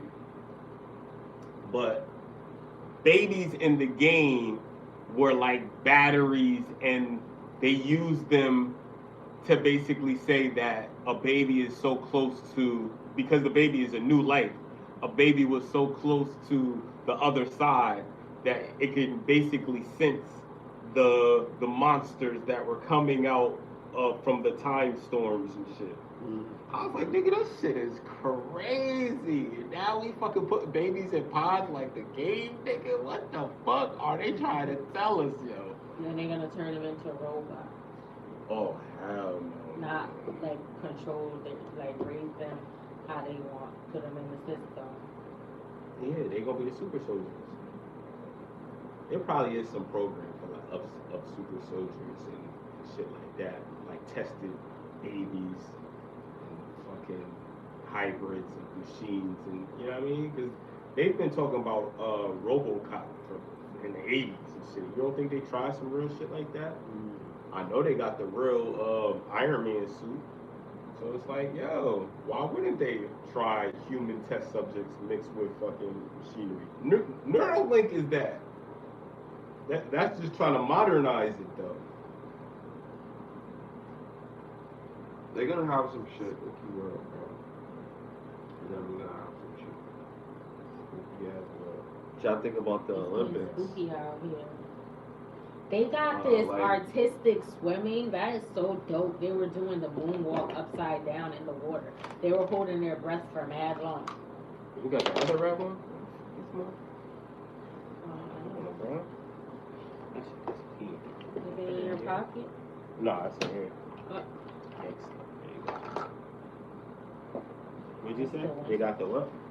They were doing artistic swimming. They was going sick. Shout out to the Olympics. It got a little weird this year. I ain't gonna front, but shout out to the different countries holding it down, getting gold, getting silver, getting bronze, repping their country and shit. But that motherfucking that Australian dancer, the white lady that was doing the bunny hop and shit. Where was that at? Y'all put it in the chat. Put it in the chat. Yeah. I just put it there. She didn't know shit in the chat. She was doing the bunny. She was doing a fucking bunny hop, y'all. She was wild. It was a dance. It was it was like a break dance and shit, and she was wilding. Remember that girl that did the Where hip was hop she steps? She was at the Olympics. They put this shit in the Olympics, and she was representing for Australia. Smiley washing it down.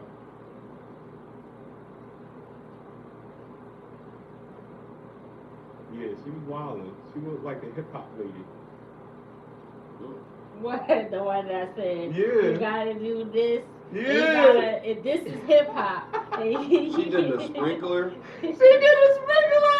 I don't see Done. it. Where is The it? bunny hop. You did the bunny hop. Yo, oh man. I put it in the chat. It's at the I'm trying bottom. to find- It's That's not. crazy. I don't see it. She really did. The Did I last put- thing did I is just send it to you? Beyonce and No, Jay-Z. no, it was in the group. It's the last thing there. What the fuck? How you didn't see it? Oh, You okay. see I it? didn't go all the way. Oh. That's in the Olympics. Mm-hmm. breakdancing in the Olympics now. You know, that is. She ain't even Yeah. barely doing that. What is? Yeah. She's She not doing literally it. did. Her interpretive dance or whatever she called herself doing is like Kamala Harris word sound. That shit. Because Yo. she did a bunch So of nothing. we It's the took physical that equivalent shit, yo. of her word We salad. just want- They dead wrong. I hope she They ain't dead win. wrong. No, Yo, speaking of she just Olympics, went viral 'cause she what do was you wild. guys think about Simone Biles and her husband? What I about? root for them. What you mean? Because a lot of people are saying because he took a picture with her medal on, so she won. That's his baby. And a lot of people are saying like, why you let him take a picture with your medal? Because he wanted to. Pussy. I don't see a problem. Yeah, why would, what the fuck is wrong with it? He can't touch it? What the fuck? People Oh, who battery. have too much to say about relationships. Yeah. They're married. I said the battery was low. I gotta press the button. Like you gotta change. Yeah, you gotta change it.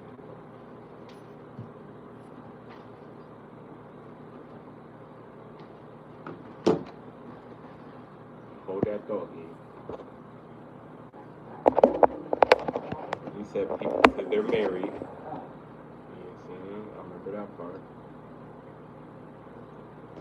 You said people was about to say something.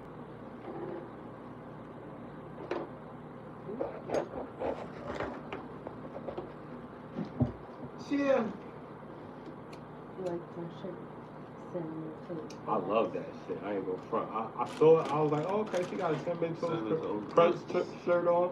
And then I seen it when it was on it. I was like, oh shit. That's hard. Man. Where you get that shit from? They got so many flavors of cinnamon toast crunch too. Wish. They fucking lit. You trust Wiz? What you mean? I got the shirt on. What you trust it how? Wish Temu or them shit. They just take some of them take forever. Temu is hit or miss, because you can get some free shit. Some of that shit might be broke. I haven't reached it. I haven't ordered. I think I owe Wish in a Temu. I while. don't know. I had Not this old shirt for- Temu. Cause you You can ain't pay shopping with like a Klarna. billionaire, big dog. You go pay with Klarna or Afterpay. What the fuck? Yeah, I be using that shit. With sometimes. Karma? That's my retail. Oh, I think you say you gonna pay with Karma or Afterpay. I got little Klarna, points and shit with fucking KL. Amazon and shit. I got like free credits and shit, so I could like It's like a payment plan. Like get you extra pay, shit. make every time you get paid payments or weekly. Not for a t-shirt. I use that shit to watch a movie or some shit. You don't have to do Yeah, that. I'm it's saying an that's option, the option yeah. because he said he owes them money. I be wild. But yeah, man. I'm shopping like a billionaire. Shit. That retail therapy shit work, nigga. Sometimes It I be works like, for yo, who? Right, I feel like a for me, whole nigga, new like woman. shit. That Yo. shit, like sometimes I be like, I got my I be feet bored. done, That's hair just like done. and I be drink. like, yo, let me buy some shit. It's just like Instead a of going out and spending My money, eyebrows. I'll buy some shit and just expect that shit to come in the Oh, mail. my and the hangover is damn, I spent too much. Sometimes. Right. That's the hangover, nigga. Like, Like the shit I spend a lot of money on, I Back to take care reality, of it bro. though. I really be wanting that shit to last I forever. feel you, nigga. That shit be real. I mean, I don't be on Whatnot getting Pokemon cards and shit. Not Pokemon What cards. is what now? Whatnot, I don't even know what Whatnot that got is. like novelty items and shit. Like you can What, get a like baseball card? baseball cards. You can get a fucking autographed bat. You can get a fucking golf club that Tiger Yo. Woods I'm used. gonna and tell my the boy fucking- about that shit. Speaking of autographs, That shit, dude. somebody, Travis Scott was at a game, at a basketball game, I think. And somebody like, you signed my sneaker. This Niger did I don't know what it was. It looked like this. Like this is what he wrote on his shoe or whatever. And the dude was like, he put it on. It was on Instagram or something. He was looking at the shoe like, what the heck is that? He didn't say nothing, but that wasn't no autograph. Like he just drew a letter that looked like a C or something. Like it was shaped like this, and then that's all he put. I would have been mad, like nigga, you wrote on my shoe, on my Jordans or Travis Scott. Yeah, Travis Scott Jordan. You wrote on it. You just wrote on it because it's not even no signature. Like, what is that? It looked like a bracket or something. Like, I don't know. Or letters. Yo, this is bad as fuck. She said it looked like a bracket. I'm like, oh, you bitch ass nigga. The nigga disrespectful, yo. He be doing a lot of little low key disrespectful. Who, shit. Travis? Yeah, he be wild. He probably did that shit on purpose. But like, what? He like, yo, fuck your sneakers, nigga. Why you ain't got mine on? That's crazy. Those is Those his. is That's his. why he That's wanted crazy. him to sign it. Oh, he had his sneakers That's on? crazy. Well, that's thorough. He could always say, yo, this nigga wrote on my shit.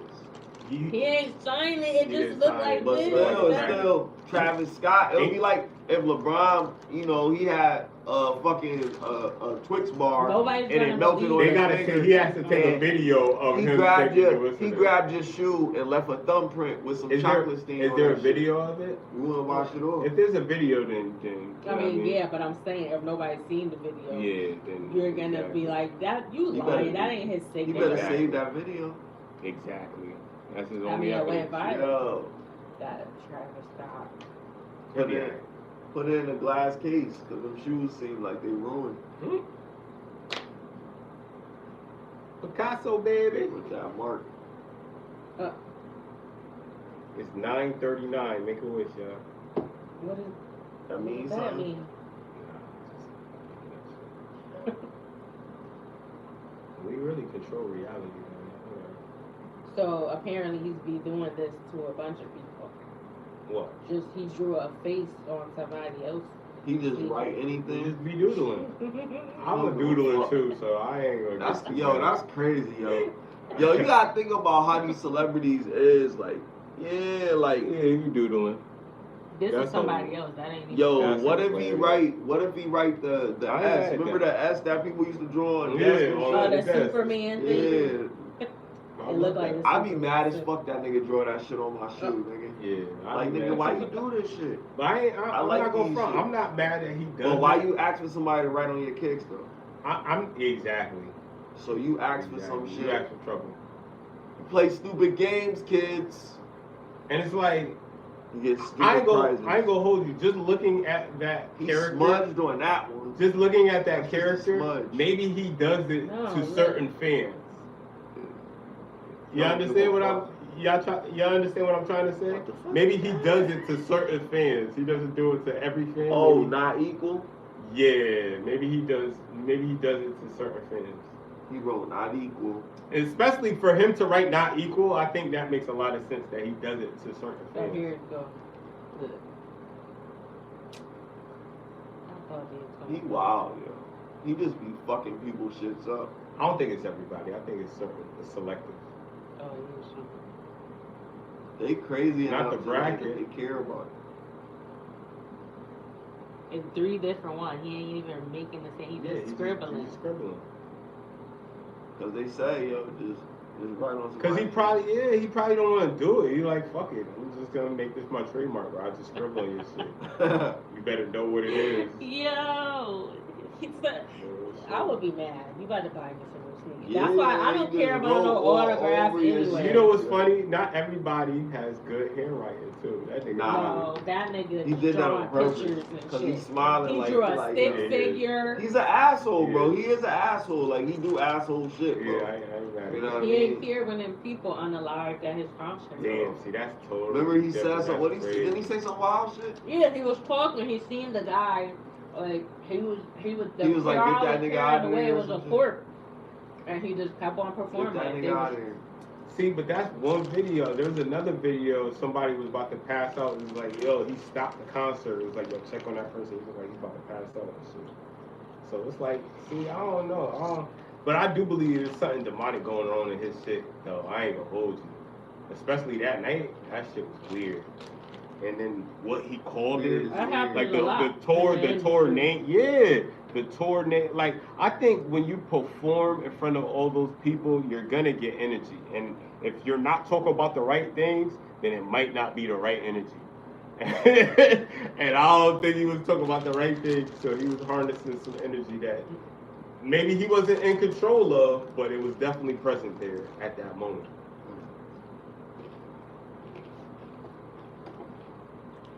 I don't know, man. Spooky game. All right, ask y'all a question.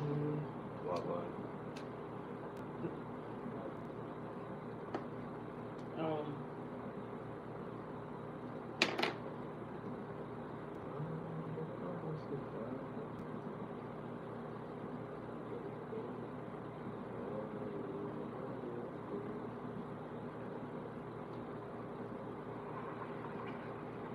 Would you choose the ability to speak all languages fluently or the ability to speak to all animals? Animals, easy. Why? Because I don't like people that much. And I and I feel like it would be more important to talk to animals because animals are naturally in tune with the environment. So they're more beneficial to figure out like how to live in a natural sense versus all these languages that I could learn from these people that's stuck in society's web.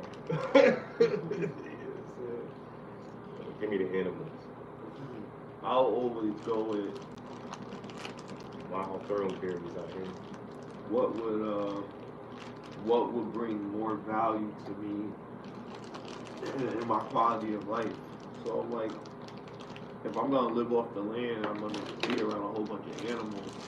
Then yeah, maybe I would want to like speak to all animals or whatever, because I'll just be able to have them work for me and get me, you know, have squirrels gather nuts or some shit like that. You know what I mean? Be on some the opposite of what's his name, Aquaman or some shit on land or whatever, Landman or some shit. Be some shit like that. You know what I mean? Eliza Thornberry, nigga. Yeah, whatever. Dr. Like Dolittle. Dr. Dolittle. Yeah, some shit like that. I could be a veterinarian. If I could speak all human languages, then I could be in every single corporate meeting. I could close different cells for different things. I could make transitions business-wise from a standpoint, and that's just me thinking about the value of life. As a person, we always think about somewhat financial gain, somewhat resources, somewhat respect. If I could speak all these languages, how could I not be respected? I mean, I can communicate on all facets. Nobody can get anything by me. I would be renowned. You know what I mean? People would look for me for answers and guidance to translate. They would have to respect me. I would be protected because I would be the bridge between the gap. You know, You know what I line like? of communication. You know why I like your answer? Because I didn't even think about this. If you knew every language ever, then you would know, you could read all of the holy texts. You could read you could read the Voyagist manuscript shit with the fucking, all the aliens. Like, it look alien, but like, if you know every language, nigga, you see what I'm saying? Like, yeah, that would be hard, bro. I just thought about that. I still want to talk to animals, but I mean, that it'll be shit- cool. that I shit mean, it'd be would- a that cool shit would be trick. hard. I mean, you could go far with that too. You could. From a business standpoint, could. you could be in the circus, you could be on TV, you could do all types of shit with it. But Magician. yeah, you could make movies with the animal and shit and have them Yeah, listening. Like, yo, this is how I want you doing this scene. Push that chair to the wall. And I was like, oh my dog, push the chair to the wall. And have you do it while, you know what I mean, while I say that shit. Sure will be lit. Either way, I mean, it's a win. It's a superpower. Okay, let me ask you a question. What about, would you rather be able to survive in water, and underwater, doesn't matter the pressure, or would you rather be able to survive in fire? So let's say fire, buildings on fire, you could just walk in and not get burned. So you're fire resistant. Fire resistant, there you go. Either fire resistant or you can go underwater and be pressure resistant. Aquaman sucks, so I'll take the fire all day. Like, that sounds like you gotta go in water. That sounds so cool I as fuck. If I don't, just like if you don't know how to swim, you don't go in the water. So I'd be like Johnny Storm, bro. Fantastic Four, bro. I would do fire too. But I can swim. But also depending on where you are. Only if you're shit in the that's middle good of the with ocean, water is like but you Pokemon. can float. Nigga. Like other shit And not when you really get good tired, with water. Yo. and Everything corny with water. But you might float for Well, Sub-Zero kind of lit. Yeah. In Mortal Kombat, Sub-Zero. Okay, so ice power or fire power? Fire. I mean, fire melts ice. It does. So. It's like rock, paper, scissors, shoot. Yeah. Paper covers rock. But a rock could bust through some damn paper though. Like, I don't understand that shit. Like, that shit never made no fucking sense. That's when niggas be like, God.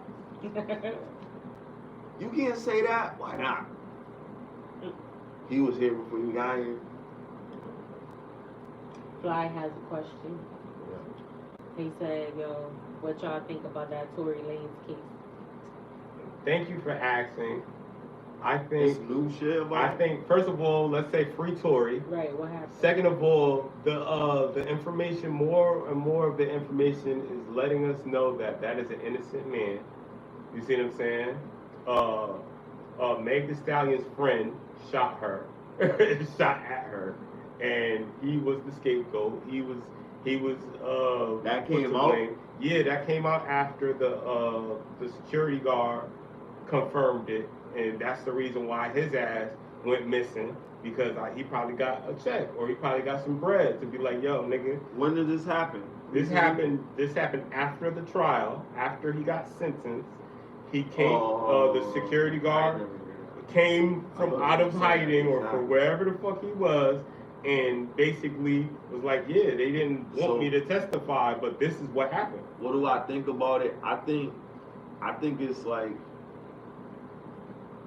that's a situation where you probably feel like the nigga trying to do the right thing by a chick, and then he get played. Like, you know what I mean? It's really one of those type of situations. He got played. I don't think she really knew who shot her.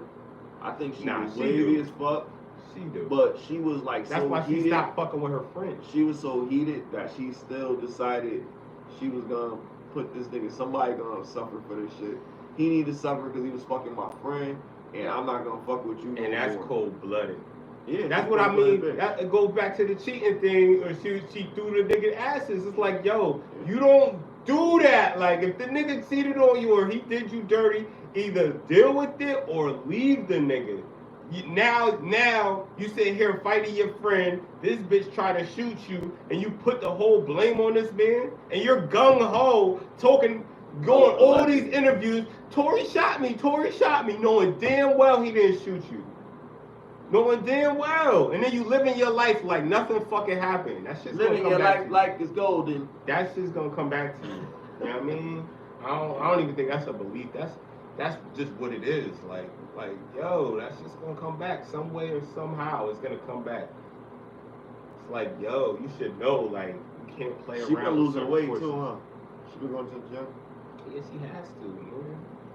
She gotta keep that image up, because that's what she got, nigga. Her personality is not matching up with the image, my nigga.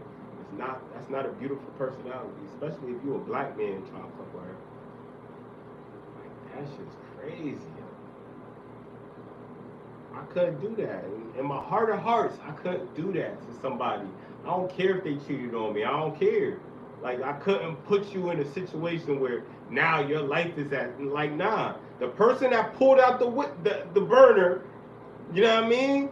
Nah, you have to suffer for your consequences. Yo, I seen a thorough topic earlier on this show that I watched. Killing someone is a sufficient response for them throwing out the ashes? You said what?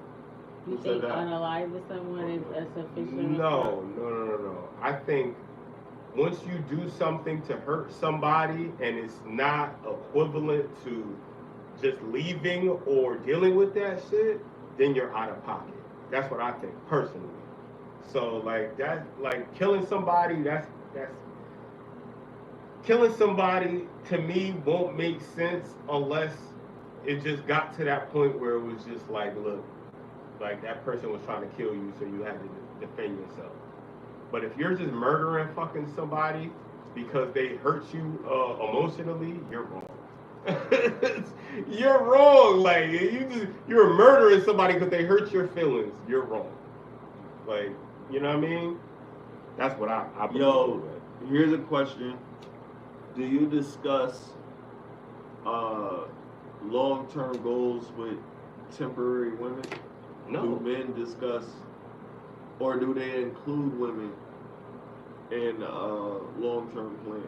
I think. And if they don't, does that mean that the man is not interested in that woman because he doesn't include her in long-term plans?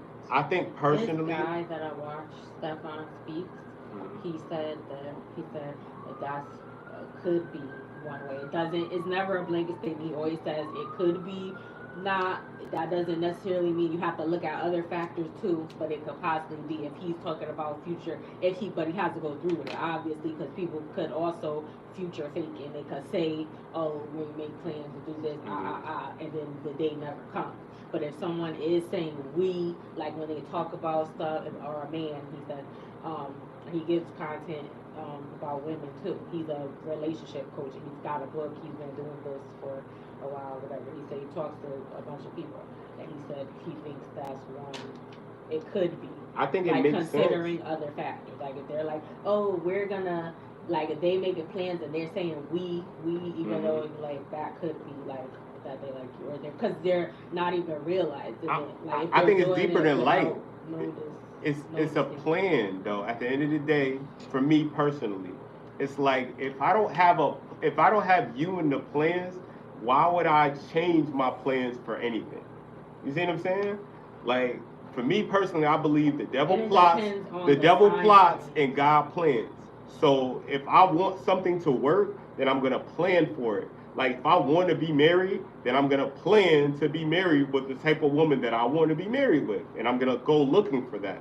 I'm not gonna just say, oh, if it happens, it happens. No, I have to have a plan because a lot of times people get in situations where they're not ready for it. There's no preparation. I just got to figure it out on the spot, and a lot of people fold under those situations. So me personally, like if I have a plan going in, okay, I want this type of wife or I want this type, I look for what I envision, and usually it goes better than just expecting whatever for me personally.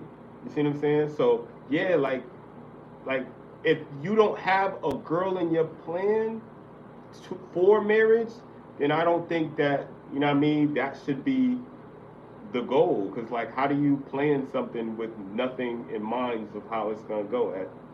There should be some type of preparation. If you plan a birthday party and you just say, oh, okay, I want to have a birthday party, but you don't do anything to set up the birthday party in preparation, it's the same thing. It's like how you expect the birthday party to go how you want it to go if there's no preparation on how it's supposed to go. You see what I'm saying? So that's just what I believe. I believe you have to have the mindset of marriage or of this, and you know what I mean? And to look for takes that. time, women. You can't expect, like, if you're thinking that.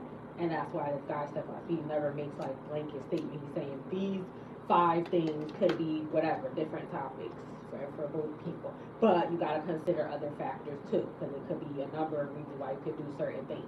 And you got to give it time. You can't expect it to just be like, oh, be making plans and doing all this for you. Men are slower generally, or if they're a man that is able to attract a lot of women, they take usually longer to warm up to a woman and open up and be vulnerable and do stuff for them, because they don't have to do that because they're attractive or they have a lot of the characteristics that a lot of women like, so they don't have to do much to get. But when they really like someone, they will do more, but they have to.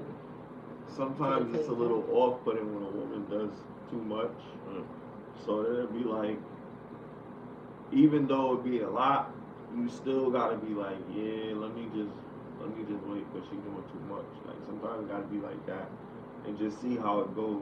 You know what I mean? But that's why I said intentions is so important, because if you don't intend her to be your wife, then why would you want her doing too much? Because things could change.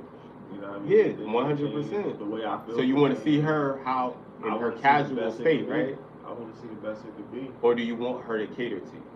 What matters to you, comfortability or catering? What matters to me more is in a woman, from a woman, I should say. In a woman, Yeah. respect.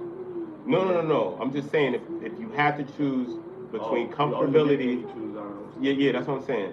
If you had to choose from comfortability or just being casual, which one would it be? Casual is fine. I don't believe we're gonna be comfortable. I don't believe we're gonna be comfortable. I think we always gonna have to work. If you're a man, you're gonna have to work until you die, pretty much. Yeah, that's true. I mean, but you expect her to work? I don't really. I'm not gonna stop her from doing it, but I don't need her to do it. You know what I mean? I take care of what I need to take care of. She take care of whatever she needs to take care of. If we together, everything is unified. Like, that's a crazy thing. That whole relationship shit is crazy, because when people get into a relationship, they get into a relationship always for different fucking reasons. Nobody has that fucking transparent agreement. You gotta sacrifice. And they talk about what the fuck, this is what we need to do, this is what we gotta do, this is what I want, this is what you want.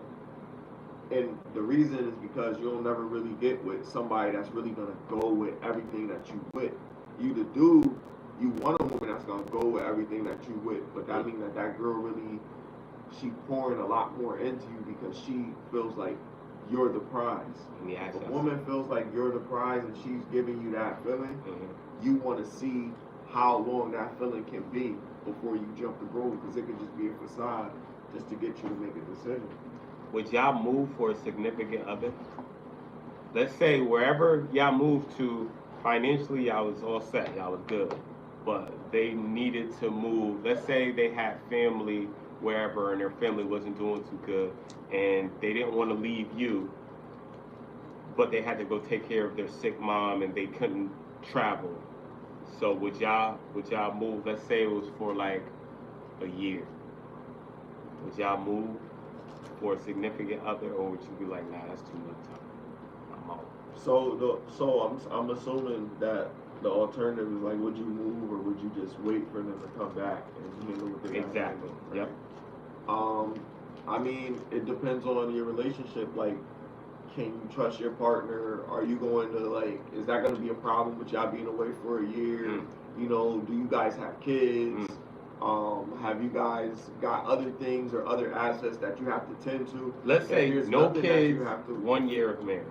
And this you've only been married for 1 year? For 1 year. And they got to disappear? And then she has to leave. In a relationship. It is. Well, not the relationship, because the relationship could have been 3 years, like Somali said. Let's say 3 years before, and then you get married for a year. Married, then they gotta disappear for a year. And then she has to go visit. She has to go take care of her mother, because her mother is basically dying. And she has to go take care. Married, I think you understand a lot more. I think that's what I'm saying. I think if but it's a year in, because it's so early, right? Mm-hmm. You know what I mean? So it's so early. So it's like things seem rushed. Yeah, it doesn't seem like there was enough time to really talk about these things and talk about the welfare of your parent and all of those things. Like, was that discussed? You know what I mean? I mean, like, it was surprised. If nobody was a surprise, then somebody has to be sensible. Like, if you really care about this person, you marry them. So what if she didn't mind? Need to take the sacrifice. If she didn't mind if she went by herself, she just suggested it, saying that like she would want you to come, but if you don't want to come, she understands that she has to go. But you gotta say, hey, I see what I can. If you want me to go, I'll go to support you in this situation. Oh, that's real. So you would go. Listen, I'll see what I can do, but I don't know if I'll be able to fucking do that shit. You gotta be practical, bro. Like that nigga said, oh no, maybe I'll go, but I'll see what I can do. I actually have an example. If you put some shit in a real circumstance, then like, how can you like just be like, yo, let me put everything off to do this? Like, are you a real person? Are you rich? Like, what's going on in your life where you can just take this. A Take whole the year. yeah, like yo, like yeah, like what kind of circumstances are you living in? Like you know what I mean? Somebody gotta be smart, go ahead. Well, it's a little different, but Melissa Ford, she was dating someone and she really liked, but they weren't married though. She was dating, but they have been dating only for like maybe like 3 to 6 months. I don't remember the exact time or whatever. And then her mom was sick. Huh? Fuck, I thought this was a vape pen until I seen the bottle. Oh. Her mom was sick and she ended up passing away. But while she was sick, it was early in their relationship. She felt like he just disappeared, like he just went away or whatever. And then the guys on the panel, Ish and Joe, they were explaining to her, that's kind of early to be expecting that type of, because he could have possibly wanted to be there. Maybe he did really like you or whatever, but that's a lot to put on someone in that short of time, because if you're going through it, your mom's dying and you're crying and you need him to be supported, like yeah, he should be, but that's a lot to put on someone that early, and because then he got to deal with all your How long was she messing with him? I don't know. I think they said like 3 to 6 months. Oh damn. Yeah. So, and she was like, they've been spending a lot of time together. They've been talking on the phone, traveling. He don't even live up here either. I think he live in Canada because that's where she's from, or whatever. Or maybe I think that's what she said. Don't quote me. It could have been somewhere else, but that's where she's from. But she said they would travel back and forth a few times a month or whatever. So basically, he had the money. Talked on the phone a lot or whatever. But was this a financial thing? No, I'm saying it was because she thinks that he just stopped talking. Well, they told her he wasn't able to handle, because she felt that was insensitive, that he just dipped out on the most tough time in her life, and she thought they were hitting it off. He was like, it could be a couple of things. It could be maybe he didn't really like you like that. Y'all was just fucking around or whatever, and you could think that it was all special or whatever, but maybe he had different intentions. Or he could have liked you, but it's too early in the relationship, or y'all not even in a relationship. They were just dating to be, it kind of pushed him away because that's too much too early or whatever.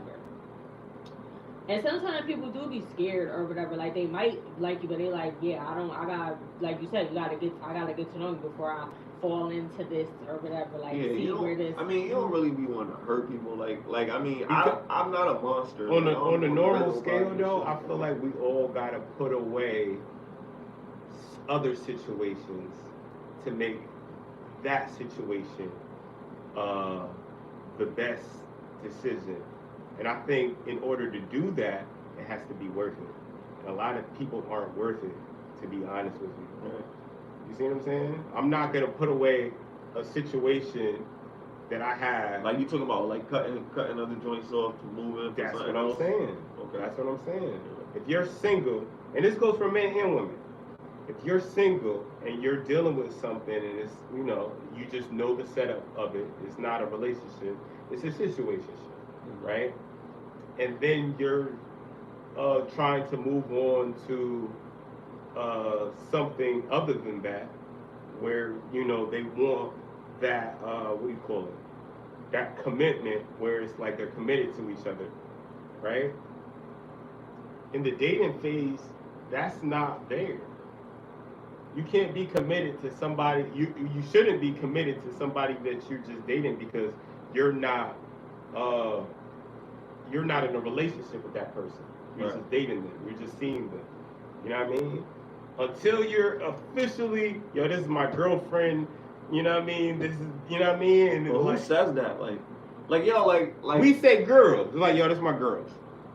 Man, that's not your girl, but it's your girl. You see what I'm saying? Your girl later on. I'm just saying the title. The title like counts. In the beginning, I don't. In the beginning, I don't even feel like I ever really was saying that. It just became something like years later, and then you started saying, "Yeah, that's my shorty." But in the beginning, it was just like, you fucking this bitch and you fucking this other bitch or whatever, you know what I mean? Until you feel like, I want to be with this girl, this about to be my joint. I mean, attention is matter. It get to that point where you want it to be that. When you young, I'm saying, rather. I'm just saying, when you get to a certain age, you are dating. I don't even think it's young. I think it's intentions. Hold on. I believe when you get older, when you get to a certain point in life, after you've had several experiences, then you start to date with intention. You know what I mean? I don't think you're dating with intention when you're out here fucking. I can't speak. Everybody. I'm not speaking not for everybody. you. I could speak for myself then. And I would say when I was younger, I wasn't dating with intention. When I was younger, I was just fucking. But that's what I mean. You know what I mean? Like, when I got older, I was like, yo, I put away, you know, like they say, you became a man, you put away childish things. That's what I'm saying. I feel like playing the game is kind of childish, but it's also something that exercises something that we have in us as men. I'm just saying, as young men, if we're not choosing to choose women for intention, then we're just fucking them. And that's... Ain't nothing wrong with that. Fuck them. No. Because then they need to be fucked. Then we go. Then we go into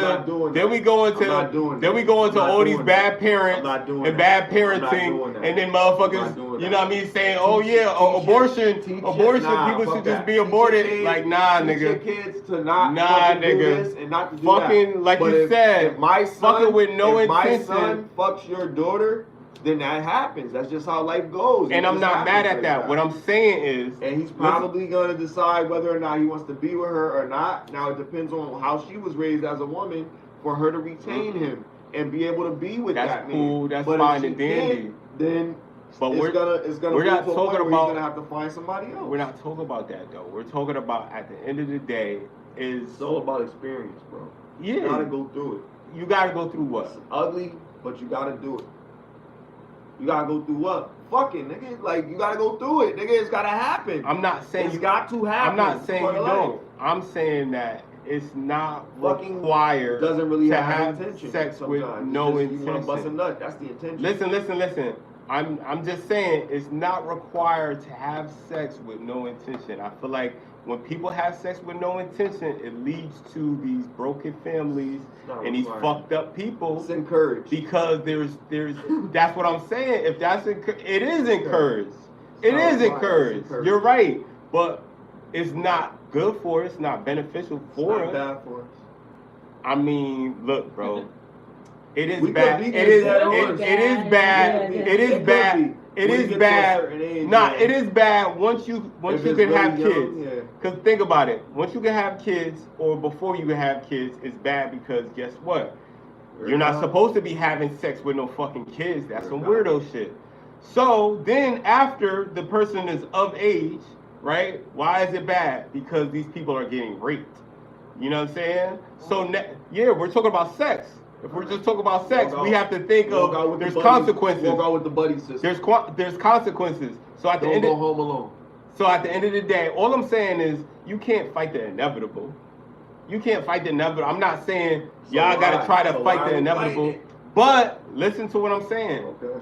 You could have a moral understanding and be better off than the people without the moral understanding. And that comes with intention. That doesn't come just willy-nilly. That comes with intention.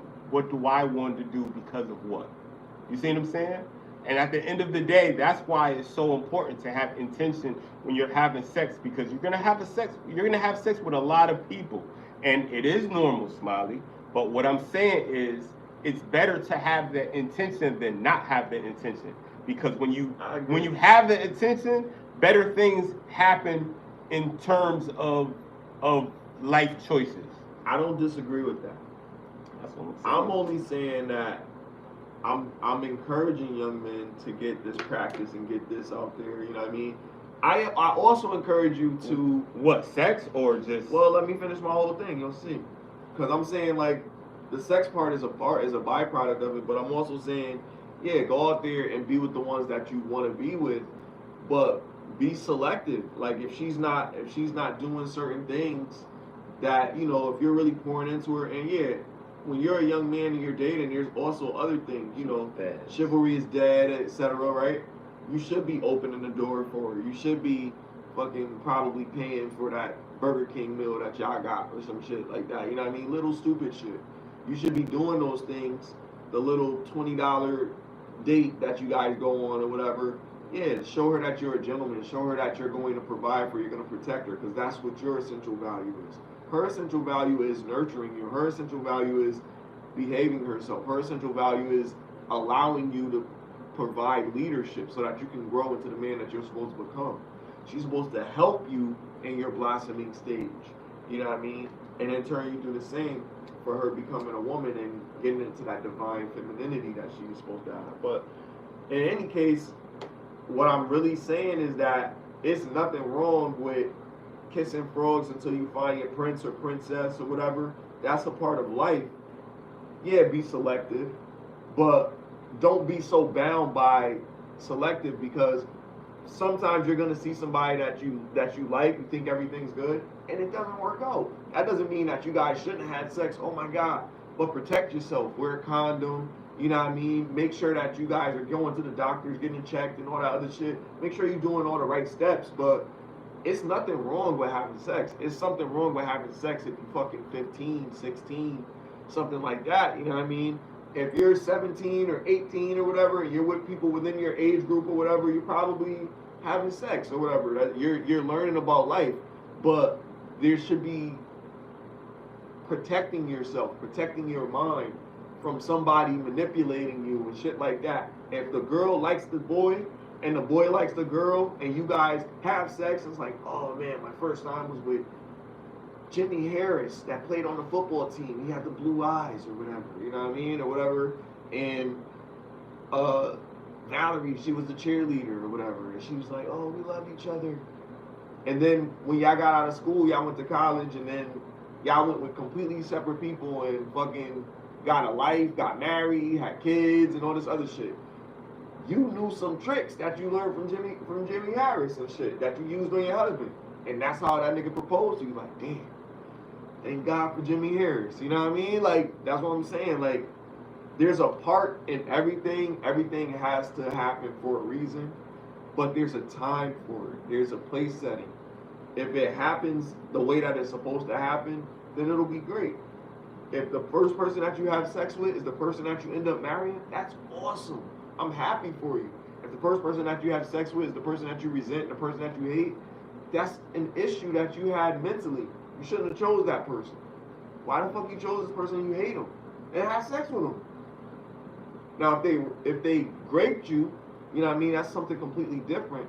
I'm really not even talking about that. I'm talking about the consensual aspect of something that's a part of growing up. But for young men, yeah, this happens.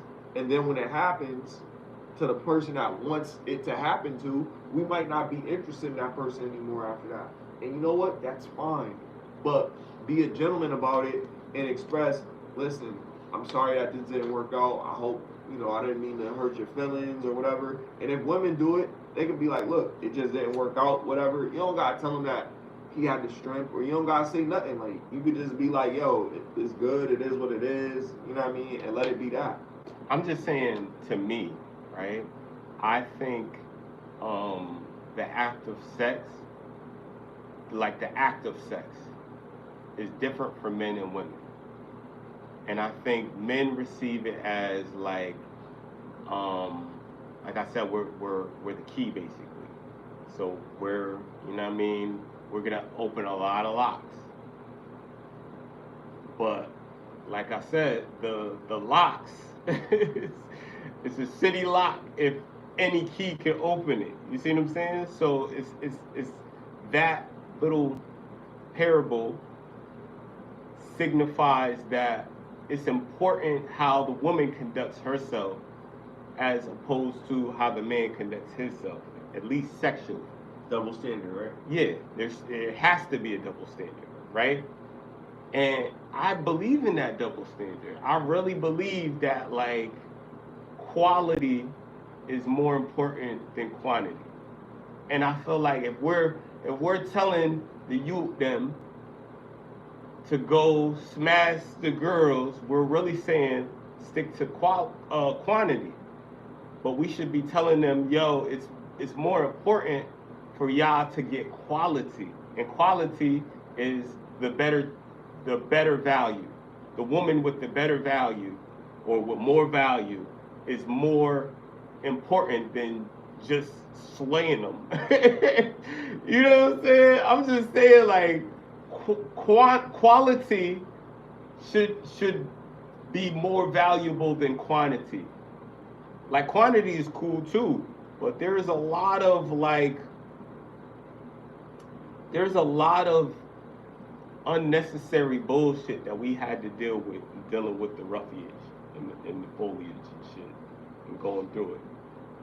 And it's like a lot of that shit could have been avoided. And like you said, it's an experience. But I think the more experienced people could look at somebody's situation and be like, look, let me avoid it in my life where I don't have to go through it versus I got to go through it to learn it. You see what I'm saying? Some people want to go through it. Yeah, that's true. That's fucking true. Because they know about the excitement. They know about how good it feels, and it feels great. It does. Sometimes. You just have to look at it from a perspective. Like, nah, nigga, there's an actual growth that comes with it. Like, are you growing with this, or is it making you a bad person? Because if it's making you a bad person, then that's an internal thing. That's your personal guilt. Well, bad is subjective. What if it's bad towards marriage or bad towards women because of the experience of fucked up women, fucked up situations? But then again, so like that's a negative effect. It's personal guilt. Yeah, but it's still a negative effect. But then you're delusional because you're doing something that you feel. It's not delusional. It's your experience, and it's a negative experience. I'm saying the person is delusional if they continue to do something that they feel guilty for doing. I don't feel guilty for doing it if I'm doing it. Like, you know what I mean? Like, I'm doing it because I can. But is it really about guilt if you're trying to do something? Like, let's say your intentions is to find a woman that you can marry. Let's just say hypothetical. I'm not saying it is. I'm just saying hypothetically, if your intentions is to fuck with a woman and you want her to be committed to you, then there's no guilt. No, I'm just saying there is guilt right now. Then there's no guilt because I didn't finish. Because at the end of the day, now she puts you in a compromising situation where you're feeling like, damn. You said my intention is to marry her. Yes, right, your intention is to marry her. Right.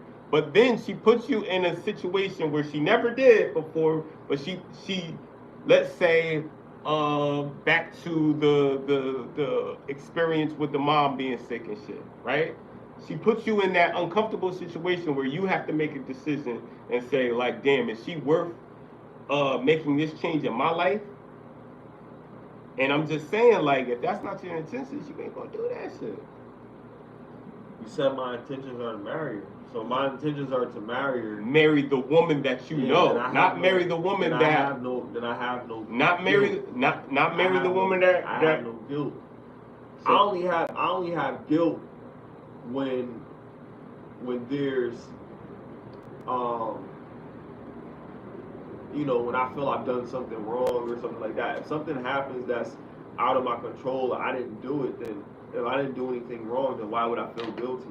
If I wanted to marry this girl, if I wanted to marry this girl, then I should still be marrying her, right? So there shouldn't be any reason for me to have any guilt.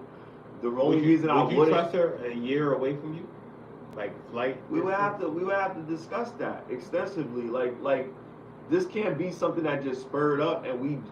Like, first of all, who the fuck gets married after, like, I mean, the whole shit sounds crazy. Shit sounds crazy to me. After 3 years. It sounds crazy. It sounds, well, to each his own, you know what I mean? But I'm just saying, personally, I really don't agree with that. But I would say, if I were in that situation, then I would have to say, okay, I'm marrying this person. So, what the fuck, what am I doing? Like, why am I marrying that? Whatever is practical in that situation. What's more practical, just thinking about it now? It's more practical if I had enough money. Yeah, if you had enough money, would you go, would you stay? For a year. For a year. If I had enough money and all my affairs are in order, then I would go, I guess. That's solid. If all my affairs are in order. What about you? If you had enough money, what's more practical to you? Going or staying? Going where? Going where your husband's sick mother is to be with him? Oh, I don't care. That's my husband. Oh, okay. I respect that. So I think it's easier for a woman to, like, let the man take the lead. That's why I was asking you as a man, like, how would you feel if? I mean, like and I it's her said, sick it mother. has to be practical. You know what I'm saying? Like, if she doesn't mind going to do what she got to do or whatever by herself, then she can go by herself. You know what I mean? I have to see what I can do. You know what I mean? That's the practical thing. I'm taking care of business. Are you getting pussy? While she's away, she's going for a year. I'm just asking. We just talking. Would you go with her? If it's my wife or if it's my girl? You said Your wife. Two different things. Oh, if my wife, then no. And I would have to go.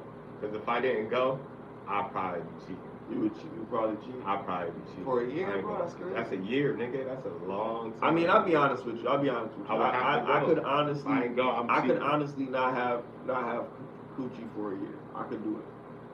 So I could. It's the principles, nigga. I feel like do it. I feel like. Here's the thing about it. Because when you put it on me, I really want to generalize it, but I'm like, when you put it on me, then I have to think about what I've already accomplished. Okay. So if I know that I'm capable of doing it, then I know it's possible, then I can do it. It depends on what's at stake. Yeah, if you got the money. If I got this girl and this is what's going on or whatever, hell, I'll be watching porn for the whole year or whatever. You know what I mean? You might hire a little escort come through.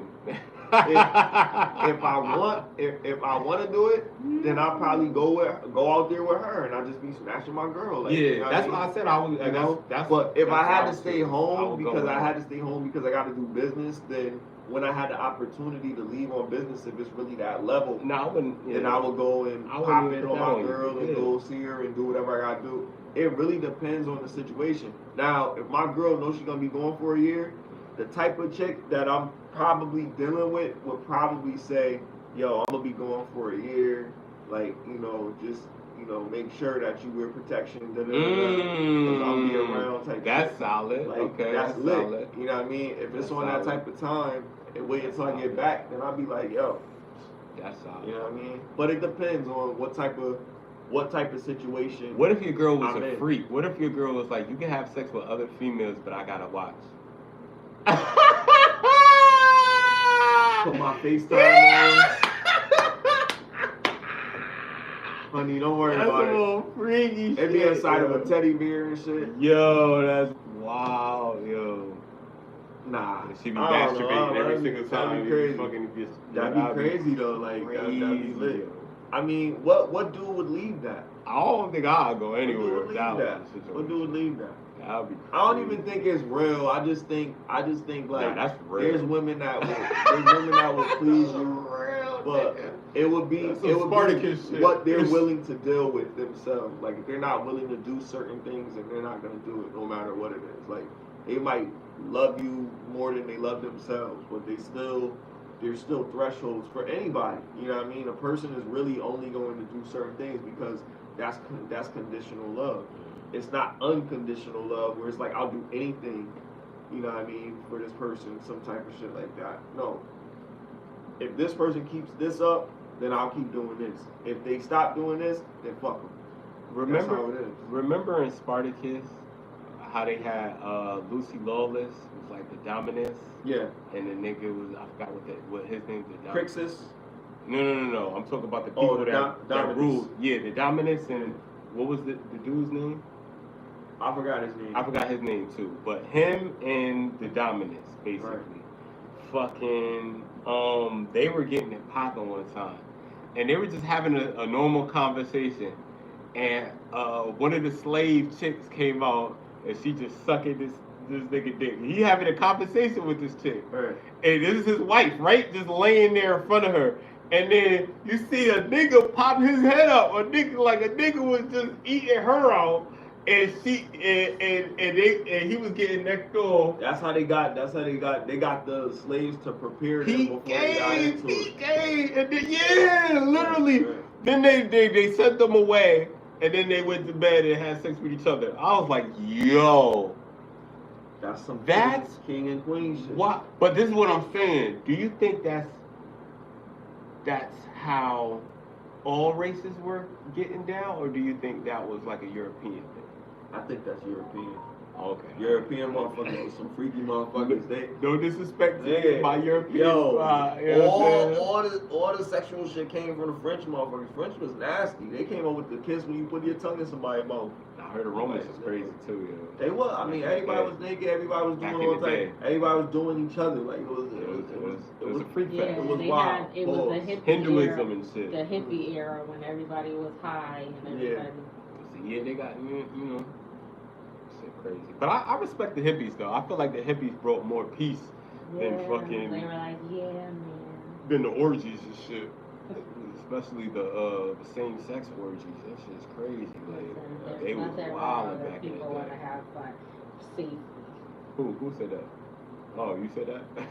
Freaknik. Freaking all that freaking. Freaknik. The Freaknik video came out too from the 90s. Freaknik video from the 90s came out. I mean, that was a different time, nigga. I wish I was old enough to That was understand lit. what the fuck was going on in that shit. Yo, That you know what shit- I'm gonna look up? It was a cartoon that I watched.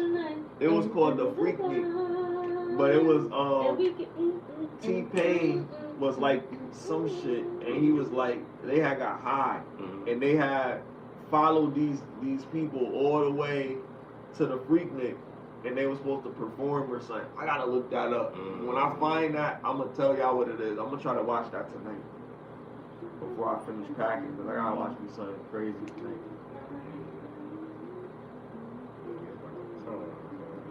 But yeah, man, yo, we had a good episode, man. Yo, we gonna see y'all next week, man. We appreciate y'all pulling up. Shit. What the fuck? Get lifted. 30 is the new 20. It's your boy SmileyJizzle and my man's Christmas on demand. and our co-host. Y'all have fun. And we out of here. Peace. Hopefully every day. La da da da da.